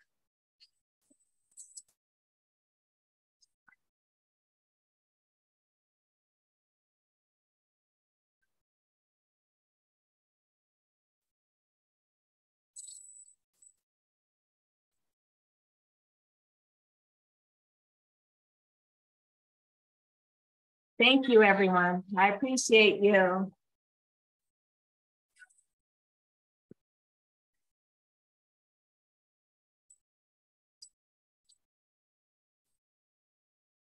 All righty. So I love this song. It's a smooth jazz day today. It is Wednesday, the middle of the week, hump day. We are doing our thing here at the Brave, Bold, Unstoppable Women's Virtual Summit. If you're just now seeing us, then come on in the room and join us. I know we're live streaming, and our next speaker coming up is Dr. Debra Mrock, and she's going to talk to you for about 20 minutes or so, and then we're going to close it out with Dr. Michelle S. Thomas. So if you are here to build and expand your empire, if you're a brave, bold, and unstoppable woman or woman entrepreneur, or a man that just wants to get in on the goodness of what us ladies have to bring, because we are bringing it. We are bringing it. Then welcome. And I'm going to turn down the music, and we are going to let Dr. Mrock do her thing. Go ahead on, Dr. Mrock. You are on stage. And try to share my screen here. Let's see. Let me see. You just, can you? Okay, try it now. Okay. Oh, thank you. Perfect. And let's see. It's hard to get this started. There we go. All right.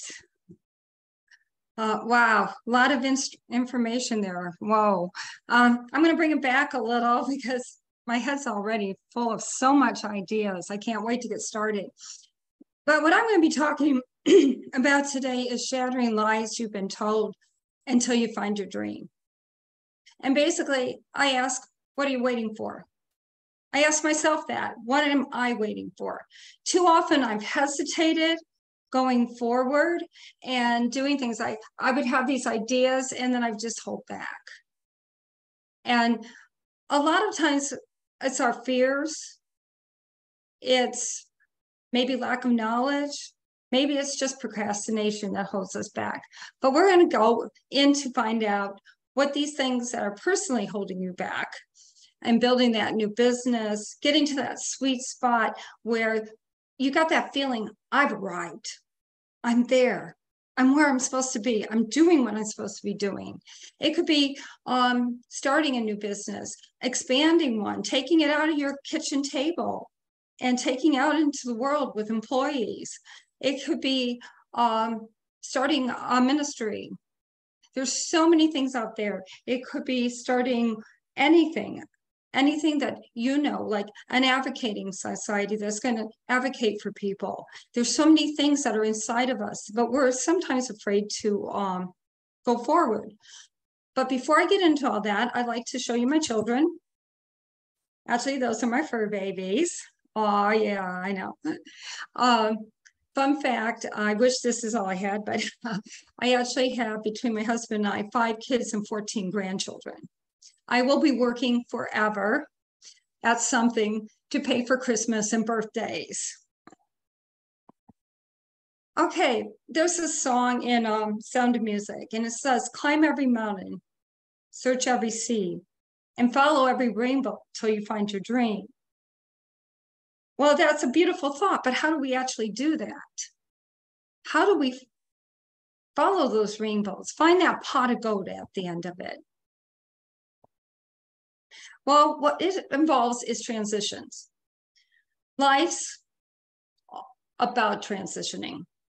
There are hundreds and hundreds of transitions and small ones every day that we don't even realize. We have some big ones like, am I going to go to college? Am I not going to go to college? Am I going to get married? Am I going to have children? Am I going to move to a different state, country? Do I try for that better job? Do I start my own business? Do I take my own business, like I said, out of the house, off that kitchen table, and take it into a building? What does that involve? Should I hire more employees? There's so many questions and so many transitions that we go through. And it starts from when we're small. Well, big or small, they move us, but it's way we handle them and how we look at them and have the right skills either will move us forward by making good transitions or backwards. My biggest transition was when I got my doctorate in transformational leadership and learning. And so that's a lot of what I'm going to be talking about today. And what it involved is Professor Maswell's wife decided to go back to college and to learn more and to start in a new profession. After she got over having her children at home and raising them and doing all that work, well, it kind of interested him. He thought, wonder why she's doing this. Why is she going back to college and learning something new? And so he started doing some research with women, and he found one thing. And he did more research and he still found that one thing. Other people tried to question what he found and they found that one thing. They found, all of them, the one thing that was most influenced the women the most was something called a false horizon. This false horizon was something that limited choices, kept them from their dreams, kept them from the sweet spot.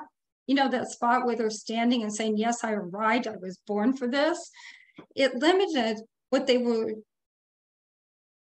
could see themselves doing. And this is caused by negative messages that are out there. Negative messages are around us. They have been in our lives since we were small children, and they have a huge, huge effect on us, particularly those from childhood. When we're in childhood, we don't have the kind of thinking that allows us to rationalize what we're hearing. And so when we're small, I mean, maybe a parent or a teacher or the bully next door tells us something, we internalize that and we think, well, maybe that's true. Maybe I am like that. For me, it started when I was 5 and the bully next door told me that I was adopted and I didn't know that. And basically he told me I was an unwanted and I was a throwaway kid and nobody wanted me. Well, I internalized that. It wasn't true. The parents that adopted me were loving and wonderful, but I internalized that. A few years later, I had some medical problems and it caused lack of oxygen, caused some learning problems for me. And oh my, yeah. So now here I am, 2nd, 3rd grade, and I already think I'm dumb, I'm stupid, I can't learn, and I'm not wanted. And fast forwarding, life just kept going, and I kept getting more and more negative messages. We all get those since we're small. I've done it to my children.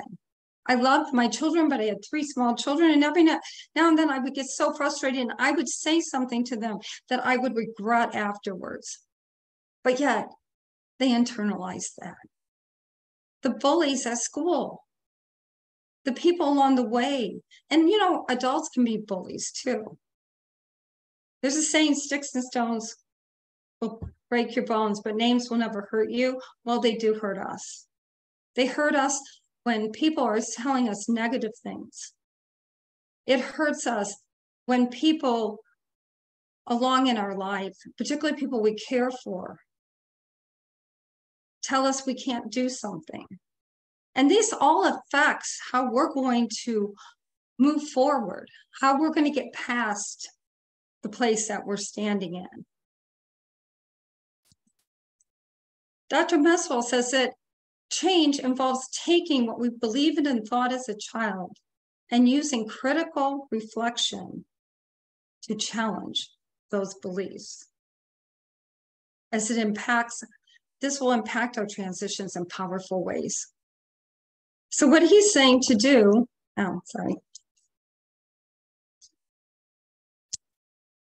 is critical reflection. So let's take a moment to look at that. What is critical reflection? It's reasoning process to find a meaning in an experience. But here's the key to it. It's analytical and it's critical. And this allows us to have a greater self-awareness of ourselves. Because a lot of these negative messages that we've been internalizing over the years, we just started to accept. We don't even really think about them until we get to a major decision. Like, do I start a business? Do I grow my business? It causes us to have fear of failure, imposter syndrome, all kinds of things. And we don't even realize that this stuff is inside of us too often. And what I'm trying to do is bring some self-awareness out there that it is. And how we handle the messages that have been building inside of us makes all the difference. With critical reflection, we take time to look at something. Let's say you're starting, well, for me, when I start a new adventure, when I've done several businesses, I've started the speaking business now and training. And when I start something new like that, what pops up in me is the imposter syndrome. And I think, wow, will anybody listen to me? Wow, who am I to even talk about this? Who am I? And all these things start rolling out. It never even, it just starts, particularly in the middle of the night when I can't sleep and I'm trying to plan things. And it doesn't occur to me, well, you have a doctorate. What are you saying? But you see, yeah, these are the things that we have no idea why they pop into our brains. And they don't have to stop us. We have to look them in the face and we have to analyze them critically. And what that eventually means is we've got to take them from the emotion side, because when you have these fears from the past that you don't even realize where they came from sometimes, you have these fears, you get all emotional. And it starts to cloud your judgment when you're living in that emotion. But when we take that from the emotion side and we move it over to the logic side, so we're taking from the right brain emotion over to the left brain logic. And when we do that, we're able to do critical reflection. We're able to look at it in truth, not in emotion. And this simple thing, back and forth, it's a natural therapy. It was created by a woman. She was a therapist who had cancer, was sitting on a park bench one day, and she was watching geese go back and forth, back. And she went from being very upset and fearful to feeling a calmness and hope. And so after she got cured from cancer, she went on to develop this therapy of taking things back and forth, back and forth. Well, now I told you about those two incidents when I was small. What I haven't told you is I also, because of those messages, entered into an abusive marriage. It was 16 years. It's hard to get out of it. And more negative came into me and unfortunately into my children. So I was also told that like I said, I cannot achieve in academics because I had the learning disabilities with grammar, math, spelling. The professor actually said I would never be heard. Speaking, writing, AI, using editors. There's things around things, but I was so emotionally for so long that I allowed myself to stay in a bad place. And it wasn't until I started really moving things from the emotion side where I'm not any good, I'm not this, over to the other side where I started to see the possibilities in me. And I started taking classes and I started using alternative methods that I was able to start achieving and doing the things I had to do. So what stops us? What stops you? Mine is the imposter syndrome. There's many other things that stop us from achieving whatever our goal is. It can be fear of failure. That's a really popular one, but I love what Oprah Winfrey says when she says, think like queens. Queens do not fear failure. They see failure as a stepping stone to greatness. And it's not just Oprah, many successful people, from Winston Churchill to Bill Gates, they talk about don't fear failure. It will happen. When you start a new business, when you start a new place, there's going to be some failure. And it's okay, because the only way you fail is by just quitting. So if something doesn't go right, don't panic. Don't bring up all those messages. Put it over on the left side and say, okay, well, that worked, but this didn't work. Let's try this. Don't give up. Don't give up when it gets rough, when it gets hard. How about lack of self-confidence, lack of support, lack of encouragement, self-doubt? Just can't get going. Well, most times we can't get going because we have these other things that are kind of holding us back. We think, well, next month I'll start that business. Next month I'll become a speaker. Next month I'll go back to school and become a teacher or whatever, or a business person. You know, it can be any of these things. And listening to haters. I guess it just really hits me how loud in our ears is the voice of one person telling us something negative compared to 10 people telling us something positive. I just actually experienced that 2 weeks ago. I did a conference, and it was later in the day. I had 100 people in a workshop, and we just did a really fun, interactive time. And it was wonderful. They had a great time. I had a great time. We all walked out of the room feeling, yes, this was fun. This was good. Next, and I flew on that until the next day when I got one email, just one email. And it was from this very, very negative person. And they just tore me completely apart. And I just sat there, and, you know, it was like just putting a pin in my bubble. I'm sure you've had experiences like that. And so I was doing my little right, left, really, really fast. And then I started slowing down. And then I got this wonderful thought. Hey, I have arrived as a speaker. I have my first true awful hater. And so you can't let what other people say stop you. And I just love this, you know, the only way you're going to get rid of negative, wrong things is to turn the light of truth upon them.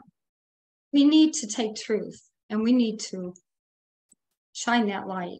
Well, my program that actually works with this is a transformational leadership program that I developed, and it actually helped me go from all that negative into actually getting my degree, starting my speaking business, though I did other businesses before that. This is a program. And we've done some of that. We've looked at reconnaissance, which is looking at negative things that stop us, that keep us from going forward and stepping out. Or even if we do step out, we do it in fear. And we can actually get to the point where we try new things and we do new things without fear. Because remember, if it doesn't work, just try something else. There's no shame in that. That's how great inventions happened. That's how great businesses were formed.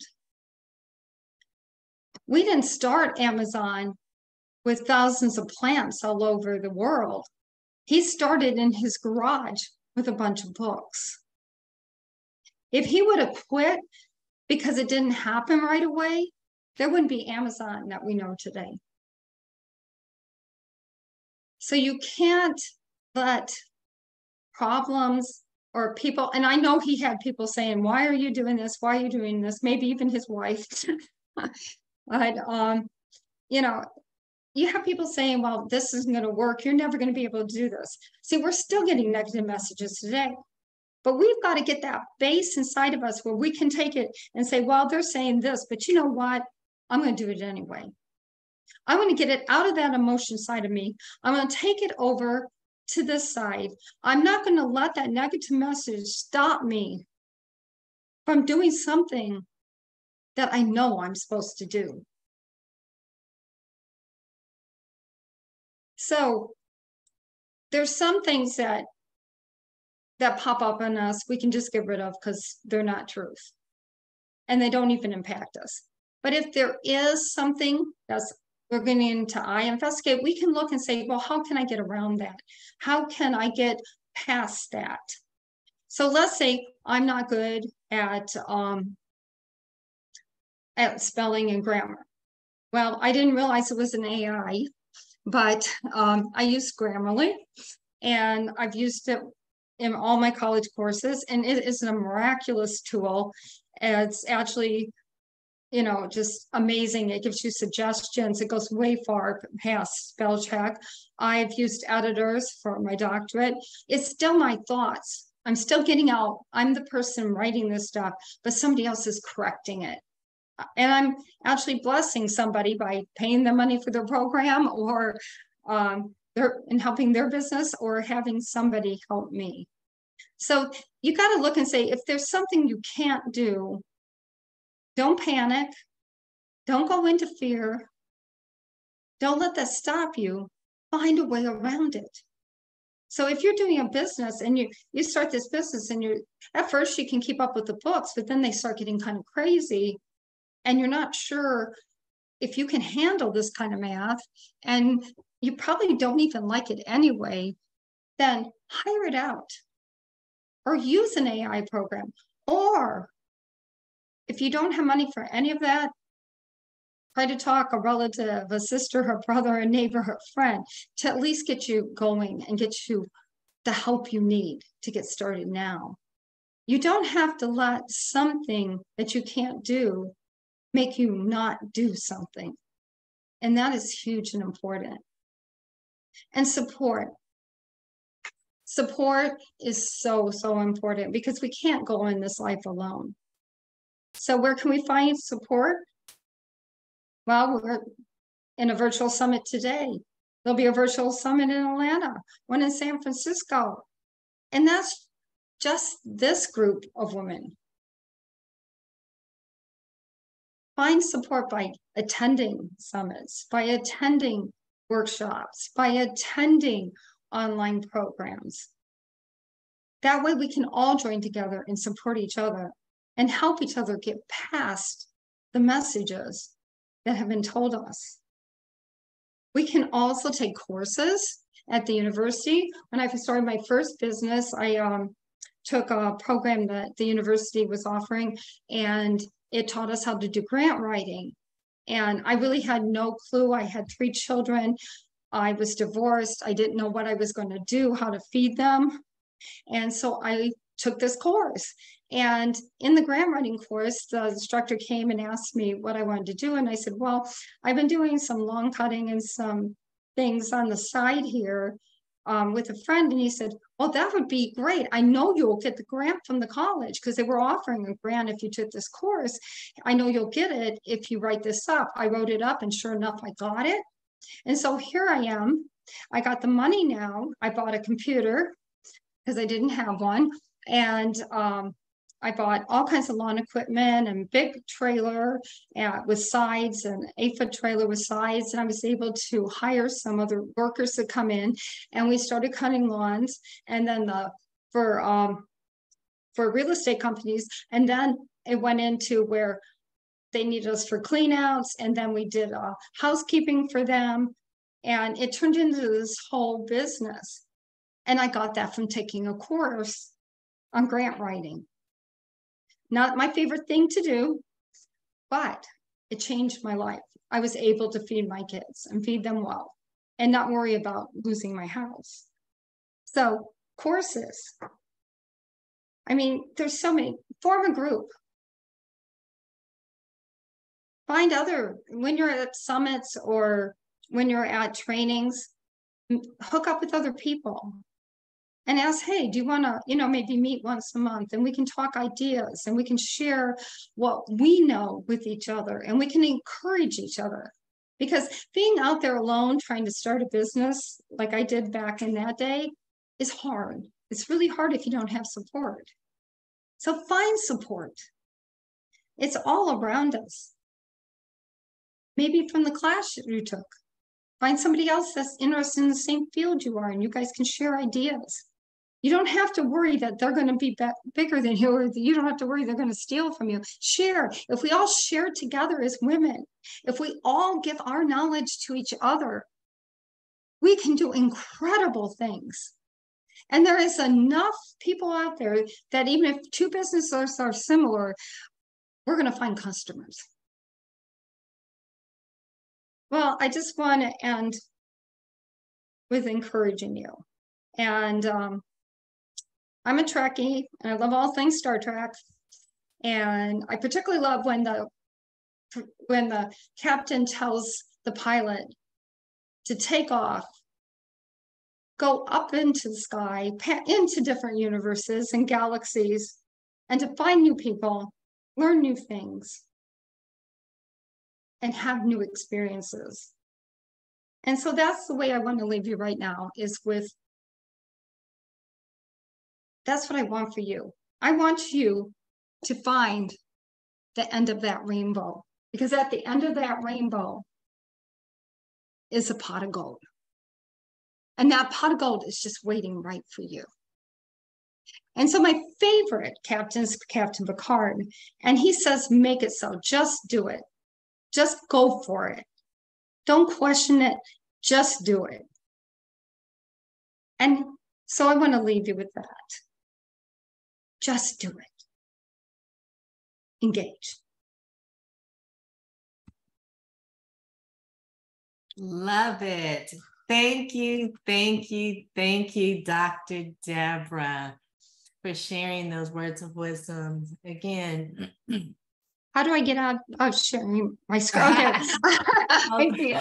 Yeah, again, it's just, thank you so much. It is beautiful. And the words of wisdoms is definitely appropriate for the time. Just do it. Be that brave, bold, and unstoppable. Unstoppable. Woman. Yeah, for sure. Because some of the greatest queens in the history of our world had to confront fear, had to confront betrayal, had to confront naysayers, and they did it anyways. And so that's what this is all about. All right, so thank you. And I want to keep it going. So we are going to move into my sister girl here. Sister girl, you ready? If you're ready, let me know. she gonna, well, what can I say? I ain't gonna say nothing. I'm gonna just let y'all have a taste of sister girl here. This is my sister, like ride or die. We sisters from another mother. She like my twin, and I love it. I'm on the west and she's in the east. So I'm just gonna happily bring Dr. Michelle S. Thomas to the stage. Girl, go ahead and do your thing. You got command. Hey. How do we make you do you have a presentation or anything? I sure don't. Y'all just got my face. I'm sorry. Okay, so you know what I'm gonna do? I want you to see if we can, okay, you there. So let me go to the gallery and just put it on the speaker's view. And there you go, girl, do your thing. Listen, I want to first say, I am always honored to be at this conference. This is my favorite conference out of everything, just because it gives us space to be ourselves. You know what I'm saying? It gives us a chance to not only dive a little bit deeper into what the words bold and brave and unstoppable means, because sometimes I feel like that we kind of use these words in tandem, but we don't really take the time to really explain what that really means. So that's what we're going to go through today.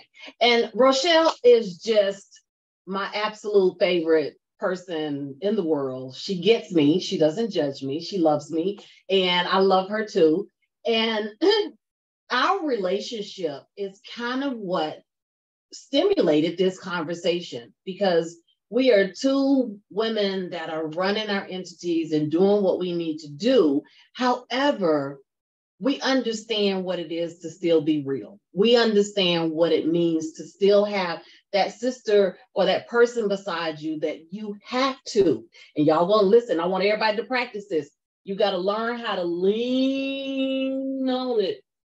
Because listen, this entrepreneur journey ain't no joke. It's emotionally, physically, psychologically, and financially draining. So society wants us to believe that the word entrepreneur means that you have to go about this in a solo fashion.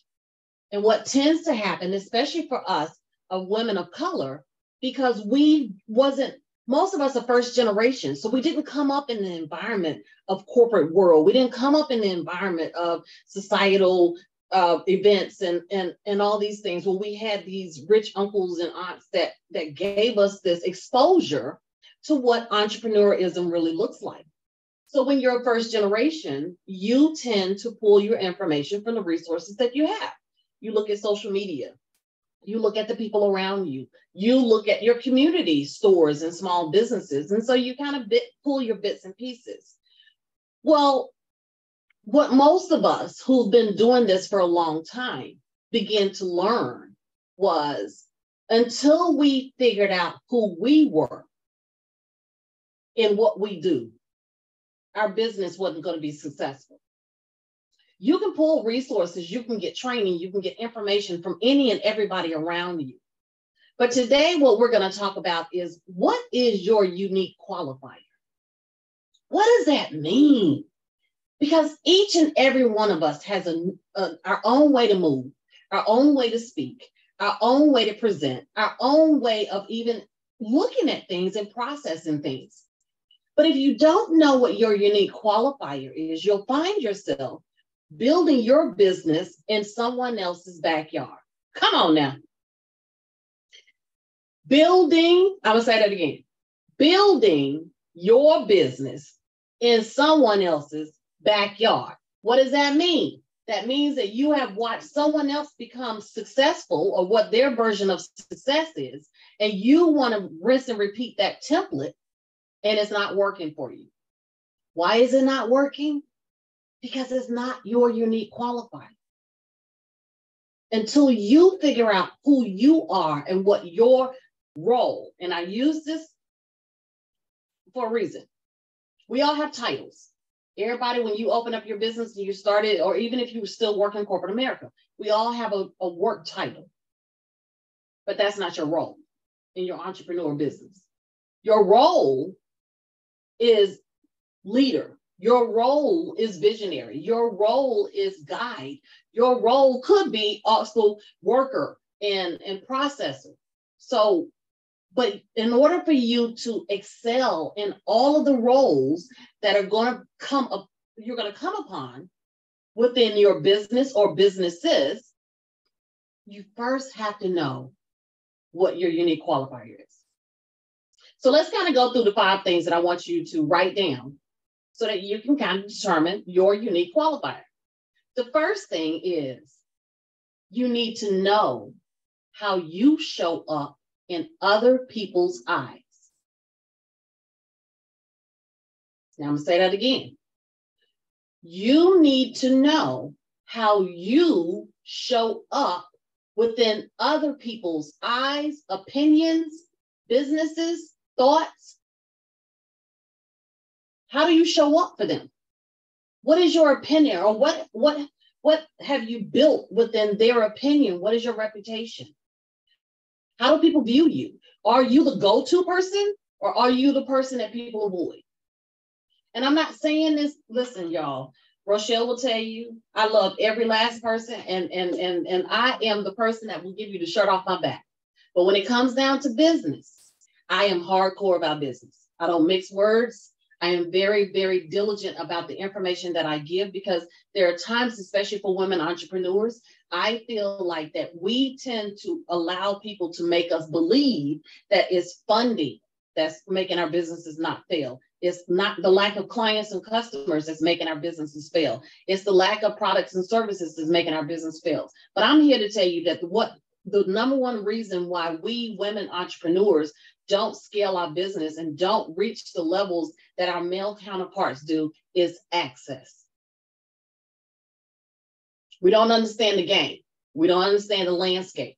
We want to lead with emotion and we want to lead with feelings. But when you step into this business world, the business world doesn't really care about the fact that you're a woman. The business world doesn't care about what your emotions are. The business world has been around for 500 years. So you have to learn how to operate within it, but still be true to yourself. So I'm going to teach you that. So the things that I'm talking to you about is strictly out of love. It is out of over 30 years of experience between the corporate world and entrepreneur world. So back to number one, you have to know how other people perceive how you show up. Everybody got that? Number two, you have to face the deficits. You have to know what are the areas of opportunity within yourself that you need to shore up. If there are insecurities, if there's inner voices that's happening within you that's telling you that, the previous speaker used the word imposter syndrome. Here's what happens with imposter syndrome. Imposter syndrome is your subconscious's way of telling you that there's something that you're out there doing that you're not prepared for. So what do you do about that? You have to first face that deficit. I'm gonna tell you a story. Back when I first started, wanted to become an entrepreneur, I always knew I wanted to be in business. And so when I started trying to do my first business or whatever, I was in my kitchen having a conversation with my daughter-in-law, just kind of venting, I'm the victim. In this conversation, I was the victim. It was everybody else's fault.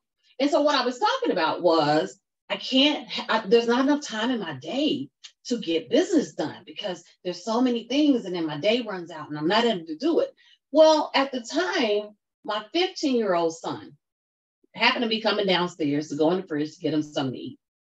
Wasn't talking to him or anything, but he entered into that portion of the conversation and he grabbed his juice and turned around and he was like, well, Mom, if your day doesn't start until 11:30 or noon before you get up or decide to get going, most of the business world has already been working for about 5 hours.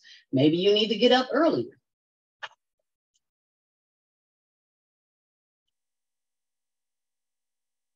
Okay. Now let me be clear. The mother in me wanted to chastise him because don't talk to me like that. How dare you come in here? I wasn't even talking to you. This ain't got nothing to do with you. However, the entrepreneur in me who really wanted to be successful had to take that and had to face that deficit because I, like a lot of people, came into this concept that I was going to work for myself, which means that I could do my own hours. I could just kind of lounge around and do whatever I need to do because I control my schedule. But again, just like I just said to you, what he pointed out to me was the business world didn't care about what my schedule was because its operation is still going to keep going on the time frame that it's been used to operating in.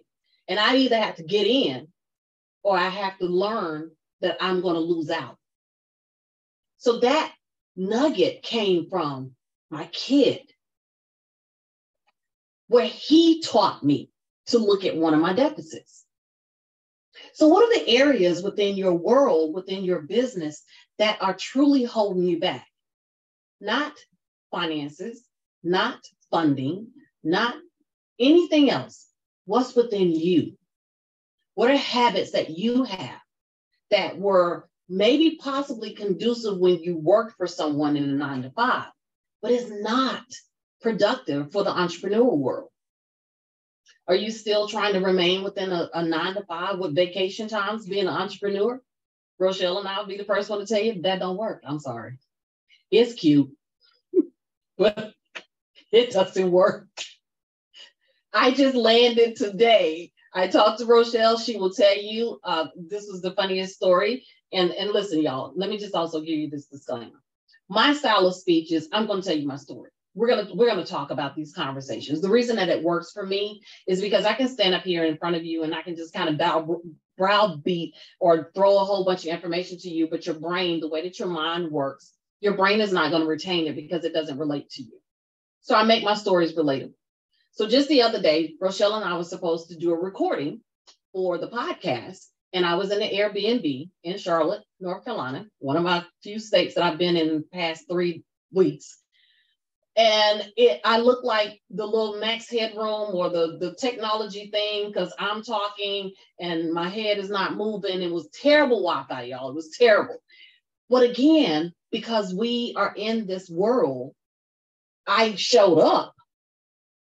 I didn't send her a text or send her an email with an excuse. I showed up so she could see what the technical difficulties were. And we can work out another time for us to do this where I know that I'm in my own office and I can perform on the level that to the expectations. But that came from a learning curve. It came from losing that mindset that I had to do everything perfect. And when things didn't go right, I would run away from it. How many of us do that?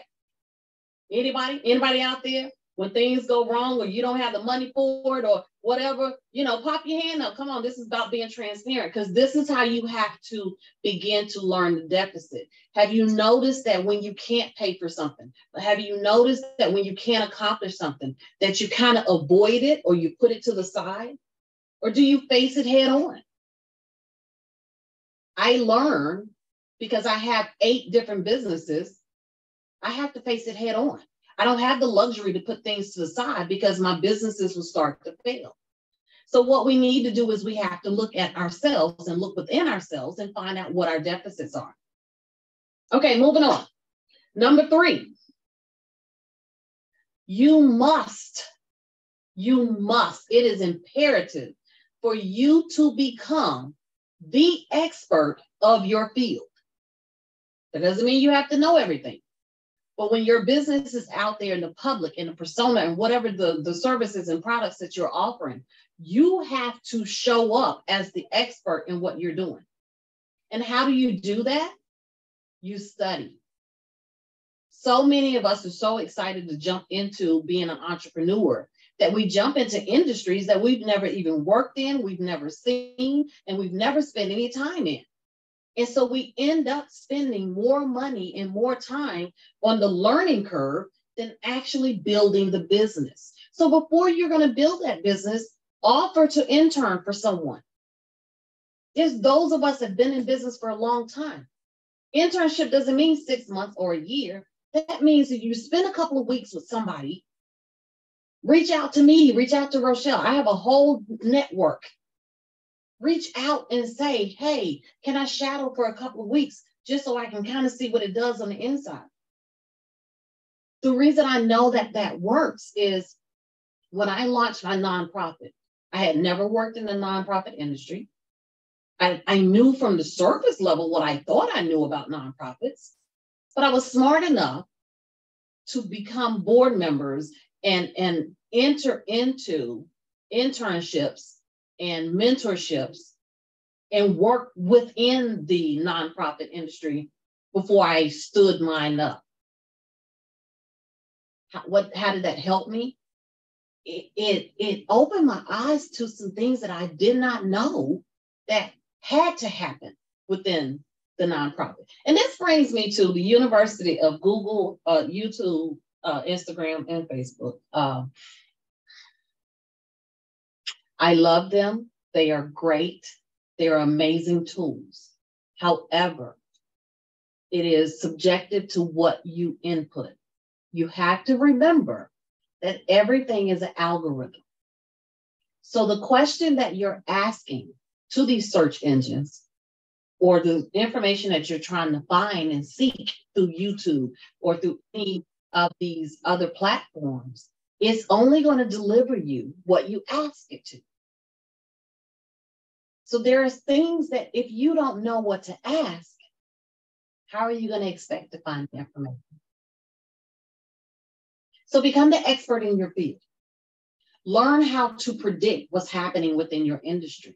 Spend time within those memberships. Spend time within those networks that is specific to the industry that you want to be in or that you are in, so that you can learn not only just the operation side of it, but you learn the financial and the legalities and the registrations and the requirements of that industry. That helps you to prepare and be better prepared for things coming down the line. Okay? All right. Number 4 is my favorite. You always hear people tell you to build a plan. But Dr. Michelle's going to give you the real about how to build a plan. You must build your plan from the end and build it backwards. So what I mean is, you decide on how big you want this business to be. Dream big. I was just on the phone. I was coaching a young man that is in the fashion industry, and he reached out to me because he was needing some sponsorships. And so, you know, and yes, listen, if y'all need sponsorships, you can reach out to the Exception Woman Network. We do everything that we possibly can to sponsor and help support other entrepreneurs and your vision and whatever. However, there's some requirements for it. There's a whole interview for it. I just don't hand out money just because I like you. There's some deliverables and things. And so the questions that I was asking the young man, he didn't have any answers for. So I gave him an assignment. And I said, before we can discuss what that sponsorship level looks like, then I need you to come back to me with these deliverables. And one of the deliverables was his 5-year plan. I need to know where you're going with this. Is this just a one-off event? Because I will tell you, as an entrepreneur, when you're looking for investors, when you're looking for venture capitalists, when you're looking for angel investors, or even sponsors, if you just are doing something that's a one-off situation, it is going to be very hard for someone to invest in you because they cannot see themselves within that investment. There's no return on that investment. There's no longevity with it. So you build your business plan backwards. You figure out where you want to go. So what he said to me on the phone was he wanted to eventually be at Fashion Week in Paris. Okay. So then that's the foundation that you have to start with. Even though this is the first event, you have to have Paris in mind when you build this first event. Because now you're building your reputation. Now you're building experience. Now you're building your audience of what they can know that they expect from your events. Now your investors know that there's a 3-year plan, a 5-year plan, and it makes it more investable. So build your plan from the final and work your way back. Create that plan in tiers. Tier 1 is just the beginning, the startup stuff, the things, the preliminaries, the fundamentals, the foundation to get it built. Once you accomplish tier 1, then you move into tier 2. Tier 2 is the building, the scaling, the funding, the building of the financing. And then tier 3 is the execution and the elevation of your position outside of being the person that has to do everything. That includes franchising, hiring, expanding, partnerships, all of those things. But build these things out now so that you can always refer back every quarter and see if you're on track with your plan. And 5, the last one, is you have to fortify your belief system. You have to believe in yourself. You have to believe in your brand. You have to understand what your unique qualifier is, because the chances that you are going to be the only in that industry is slim to none, especially in this new global economy. You're not going to be the only hairstylist. You're not going to be the only speaker. You're not going to be the only author or whatever your business is. You're not the only. But what sets you apart from the next person that's doing the same thing? What do you bring into that? What is your personality? What is your qualifier? What's your experience? What's your flavor that you bring into it that sets you apart from the next person that's doing the same industry? One of your unique qualifiers, if you wrote down these 5 things, will be your knowledge and your expertise. You will outshine the people that have come into the industry unprepared. You will outperform people that don't have the plan. You will not fall into the traps of being sidetracked and swayed by the shiny, because you understand who you are and what your goals are. What is your unique qualifier? What makes you the person that they need to know in what you are doing right now? Each and every one of us, no matter what anybody tells you, each and every one of us has a unique qualifier. Rochelle and I are in the same, a lot of our businesses cross over. We do the same thing. However, each one of us, we approach it in two different ways. I learn from her. She learns from me. We never look at each other as competitors. I tell her everything. Listen, again, like I told you, I have 8 businesses. So I drive my teams crazy because I tell it all. I tell you everything that I'm doing. And they're like, oh no, Dr. Michelle, hold it back. But you know why I tell you? I tell it all because my businesses are built uniquely for me. I can give you the plan of everything that I'm doing, but you won't be able to execute it on the way that I execute it because you don't have the experience that I have. That's not a cocky thing. That's not an arrogant thing. It's just I stay within my lane. But that also doesn't mean that I don't learn. I have learned in every moment, in every experience, in every step that I've taken. I have, hold on a second. Hold on, because you know, that's what happened with these, there we go. I have at the minimum 50 of these books. This is 50. And this is all that's left in it, because every single day, everything, it stays in my purse. Everywhere, if I'm on a plane, if I'm traveling, if I'm at my desk, wherever I am, every nugget, every piece of information, every new concept, every new thing that's out there, I write that down. Now, in those 49 books is years and years of notes and things that I've written down. Does that mean that I see them every day? No. But let me tell you the beauty of what happens, y'all. Something to come across your desk and you'll remember, wait a minute. Wait, I got that answer. And your mind will guide you to which one of those journals that's in. And you'll be so pleasantly surprised that you have knowledge and information that's just sitting and waiting on you to tap into. So write, constantly write. Things that you think about, things that you may feel like is like an incidental, write it down. Because years later, the world of business, the track of business is amazing. It may be 2 years from now that nugget that you thought was incidental will come back and be the very thing to launch your business into a new stratosphere. Don't take any small information for granted. Figure out your unique qualifier.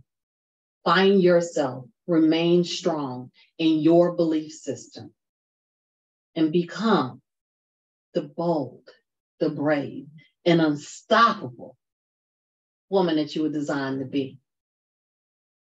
Thank you, Rochelle.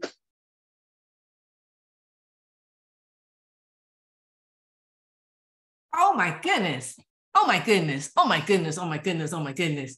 Do we have any questions for Dr. Michelle? Just always amazing. I told y'all she was a sister, my twin sister from another mother. You know, I probably shouldn't say that because probably like, well, do they got the same daddies? No. There you go. There you go. We don't know. We probably not just right. Girl, you never know. With my daddy, you never know. Anyway, girl. So.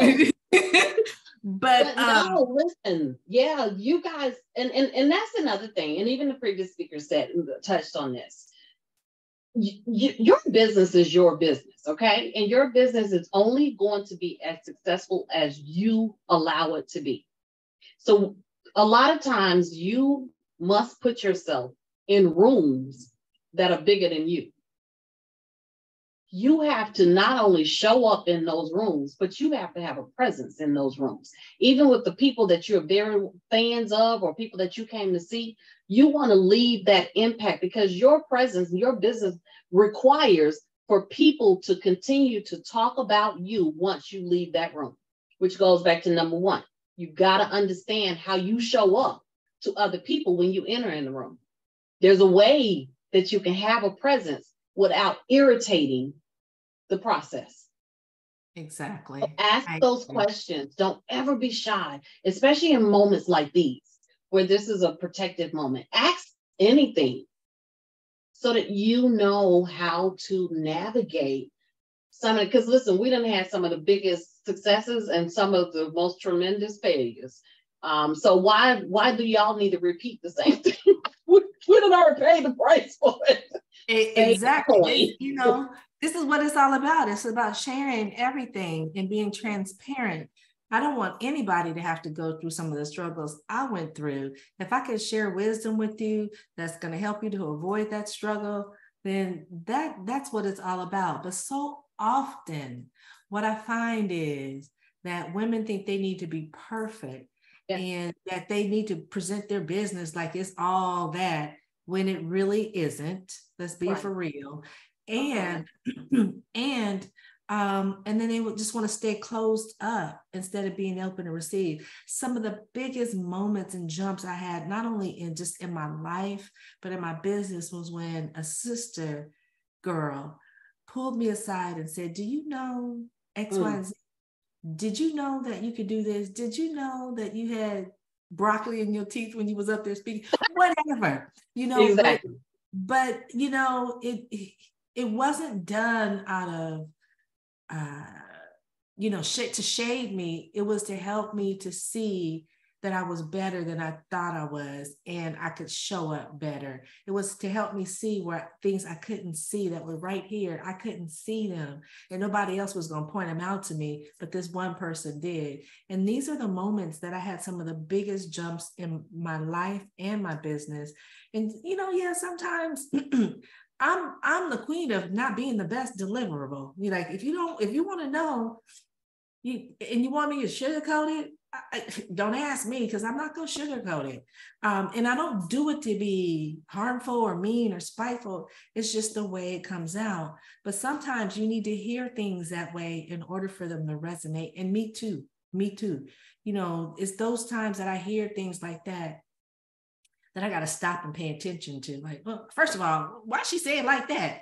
And then second of all, it's like, well, why did she say it like that? Right. And it's like, she said it like that because that's what you needed to hear. That's what you needed to know. So this is a very safe space, and we're live, but yet again, it's a very safe space. Whatever you are afraid to ask or the question you might have, you don't know. There may be 1,000 other people watching that's sitting in the cut that have that same question, but they're afraid to ask it as well. So if there's any questions, while we have a few more minutes, if there's any questions that you have for any of the speakers, me, Dr. Debra, Dr. Michelle, now is your time to get your answers for free, because we can't guarantee that the next time you ask this question is going to be free. And we are inviting you all that are watching this. If you're in the Atlanta area on Saturday, October 14th, or you're going to be in that, somewhere close to Georgia, you really should be in the house with us. If you like what you see here, just wait till you get in the room with us live, because we're going to show out. And Michelle, Dr. Michelle can definitely tell you, because she spoke in San Francisco last year, not only showed out, we closed it down. Come on now. Come on now. We had a really good time. I met, and that's just one of those things. So I flew out to San Francisco. It was such an amazing thing to be the keynote for her San Francisco conference. And so I went out there. I didn't know anybody in San Francisco.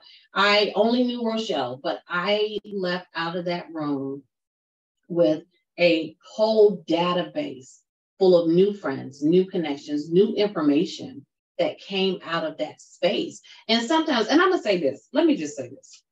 For anybody who is a speaker or puts on conferences or does events or whatever, let me clear the first misconception. Numbers, how many people attend? That's not your focus.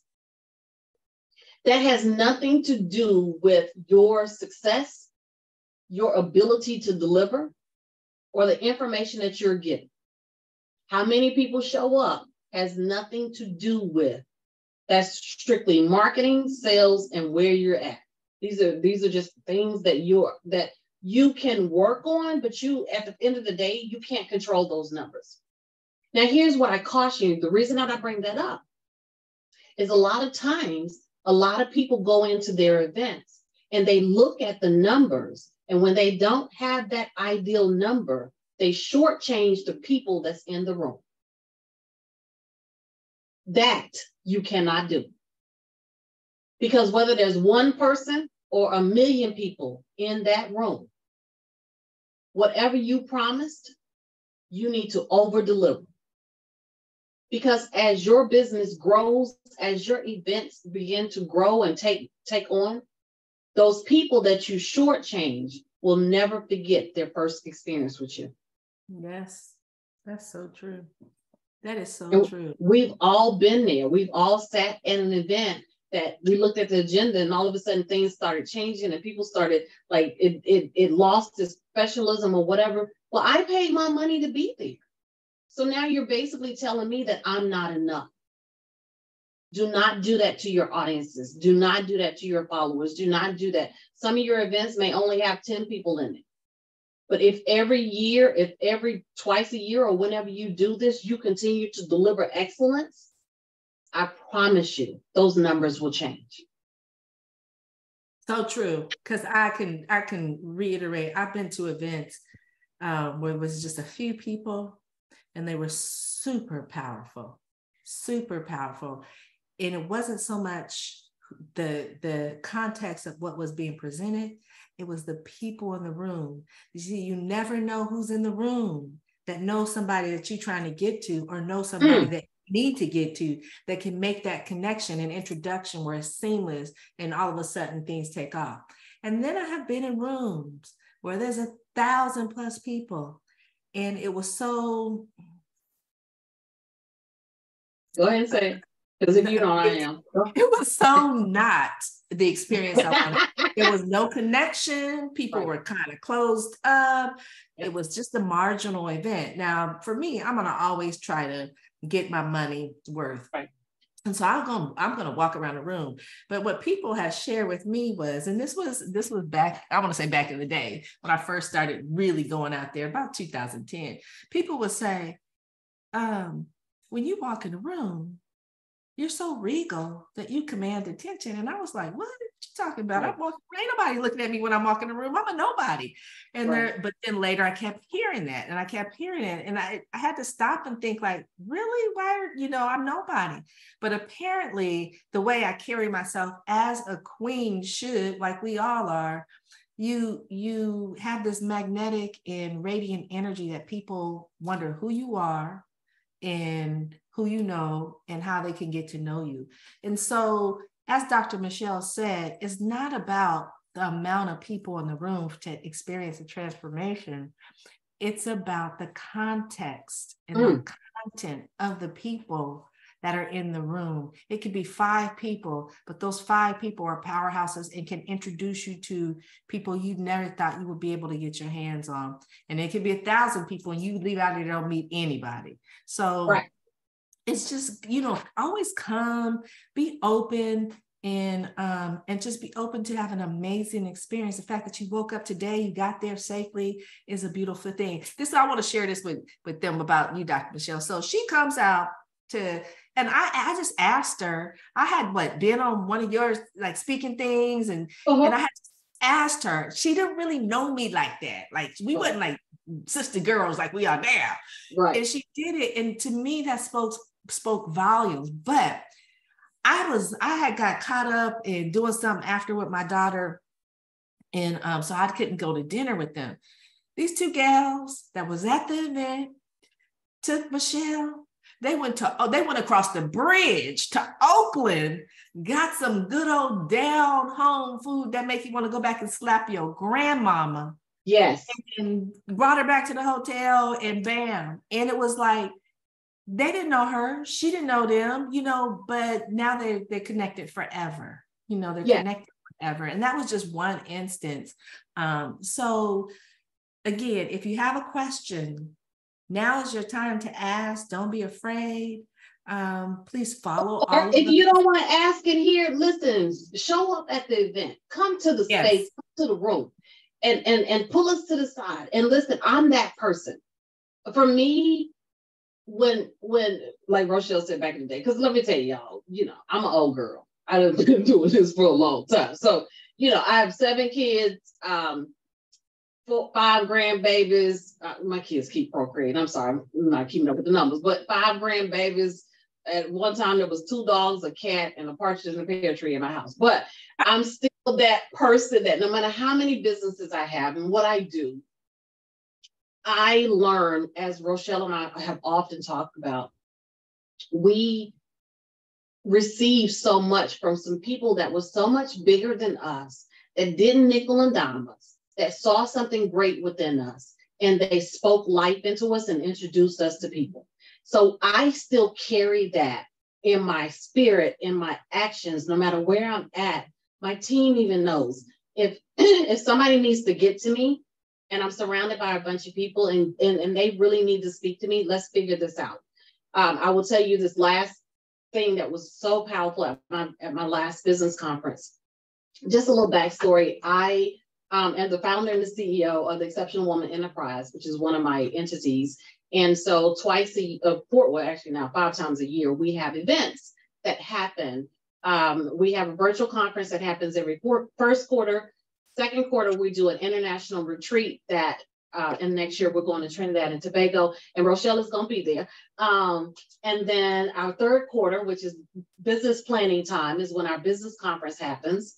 And then at the end of the year, we do a black tie red carpet gala so we can celebrate and give away the big checks to people who really need that funding, nonprofits, for-profits, people that need that support. So connect with us at the Exceptional Woman Network. It is an amazing network where you can join, but get all of the education tracks and pieces that you need to grow your business and what you need to. But this business conference that we had this past August, it was an amazing conference, you guys, and I'm sitting out in the lobby. The day 2 is the workshops, when we have specific workshops. And I'm sitting in the lobby and just talking to my event planner or whatever, and the workshops let out. And there was this crowd of 50 plus people in this lobby. Well, because I told you I had 7 kids, so I got the mother ears. So there are things that I would always pick up because I got 6 boys. And boys are always going to test something and try something. So you got to make them feel like that you're either psychic or psycho. One of the two works for boys. So anyway, so I could hear out this side. Someone was talking to me right here. I heard a young lady say, just 2 days ago, I was going to kill myself. I'm sorry. Could you give me a minute? To the person that was talking to me. I got up out my seat. I went in the lobby. I went through the crowd and I found that I said, I'm sorry, what did you just say? And she said, just the day before your conference started, I was going to take my own life. And I said, talk me through this. What's going on? She said, I feel like that I had failed myself and failed my daughter. And my sister, who was volunteering for your event, asked your chapter director for 2 other passes. Your chapter director came to you and asked for these passes, and I'm assuming you gave them to her because my sister called me that night and said, I got 2 free passes for you to come to the event. And I brought my daughter, so she had her 17-year-old daughter right there. Wow. She said, when I came into this event, I sat there with my daughter, and just the speakers and the information and the whole experience of being in this space. Back to what we said, sometimes you just have to show up in the space. She said, let me know that I was somebody. She said, nobody ever spoke directly to me. But what you guys said from that stage poured into me and let me know that I can't give up on myself and that I had not failed my daughter. And her 17-year-old daughter was standing there. And when I tell you, all 50 people that was in that hallway surrounded that woman. And we cried and we prayed and we offered resources to help her and her daughter to do what they need to do. That's the person that I am. Doesn't matter how many businesses I'll ever have. That doesn't matter what my bank account says. It doesn't matter anything. My assignment, my divinely appointed assignment, is to help people. So don't shy away. Don't run away. And when your back is against the wall, just know that there's someone out there that can give you a solution. Give me that hand up for sure. Thank you for sharing that, Dr. Michelle. It looks like we have silent people, and that's okay. I totally understand. So I'm gonna honor our speakers' time and our attendees' time. And if you would like to pick up a ticket and join us at the Brave, Bold, Unstoppable Woman Summit, either in Atlanta on October 14th, Saturday, October 14th from 9 to 5 at the Hyatt Regency on Peachtree, then you can go to www.unstoppable-womens-summit.com and pick up your, click on the link and get your ticket there. You can go to Eventbrite as well and look up the Brave, Bold, Unstoppable Woman Summits and pick up your ticket from Eventbrite. Bring a sister with you, bring a mother, brother. You can bring, we take kings in the house too. But you can bring, someone with you because you never know what someone is going through. Like the story Dr. Michelle said, you never know what someone is going through, and how you just inviting them to come with you can be a change in their life, a game changer for their life. And so Dr. Debra will be there. And it's just 3 of the phenomenal speakers that you're going to get access to and get up close and personable. We do have fun. And Dr. Debra can say for sure that she knows we have fun. We do show out, but we have a good time, and it will be very well worth your time, particularly if you're looking to build and expand your business. There'll be some other speakers in the house. Vernice Armour, known as Vernice Fly Girl Armour, first African-American female combat pilot. We're going to honor and recognize our veterans, Renee Jones-Hudson and Dr. Renee Jones-Hudson and Fly Girl will be getting an award for their dedication and service to our country. Any women veterans, you're welcome to come in the house. Any of my friends in Georgia family, you're welcome to come if you see this.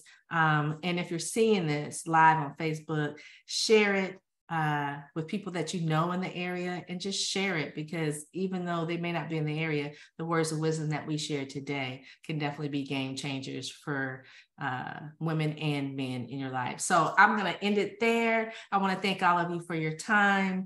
It has been a blessing, and it has been always fun to hang out with Dr. Michelle and Dr. Mrock. Look, it should be Dr. Rochelle too, but I'm the queen. So, I guess I can be a doctor and a queen, but Dr. Queen, yeah. So Dr. Queen.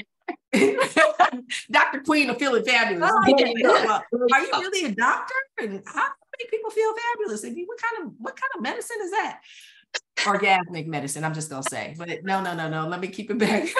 But thank you so much for watching, and please share this with everyone you love and care about. And until next time, or we see you live in house, I'm wishing you peace to your mind, wellness to your body, tranquility to your spirit, and goodbye for now, everybody. Thank you, ladies. Thank you. And thank you, everyone in attendance.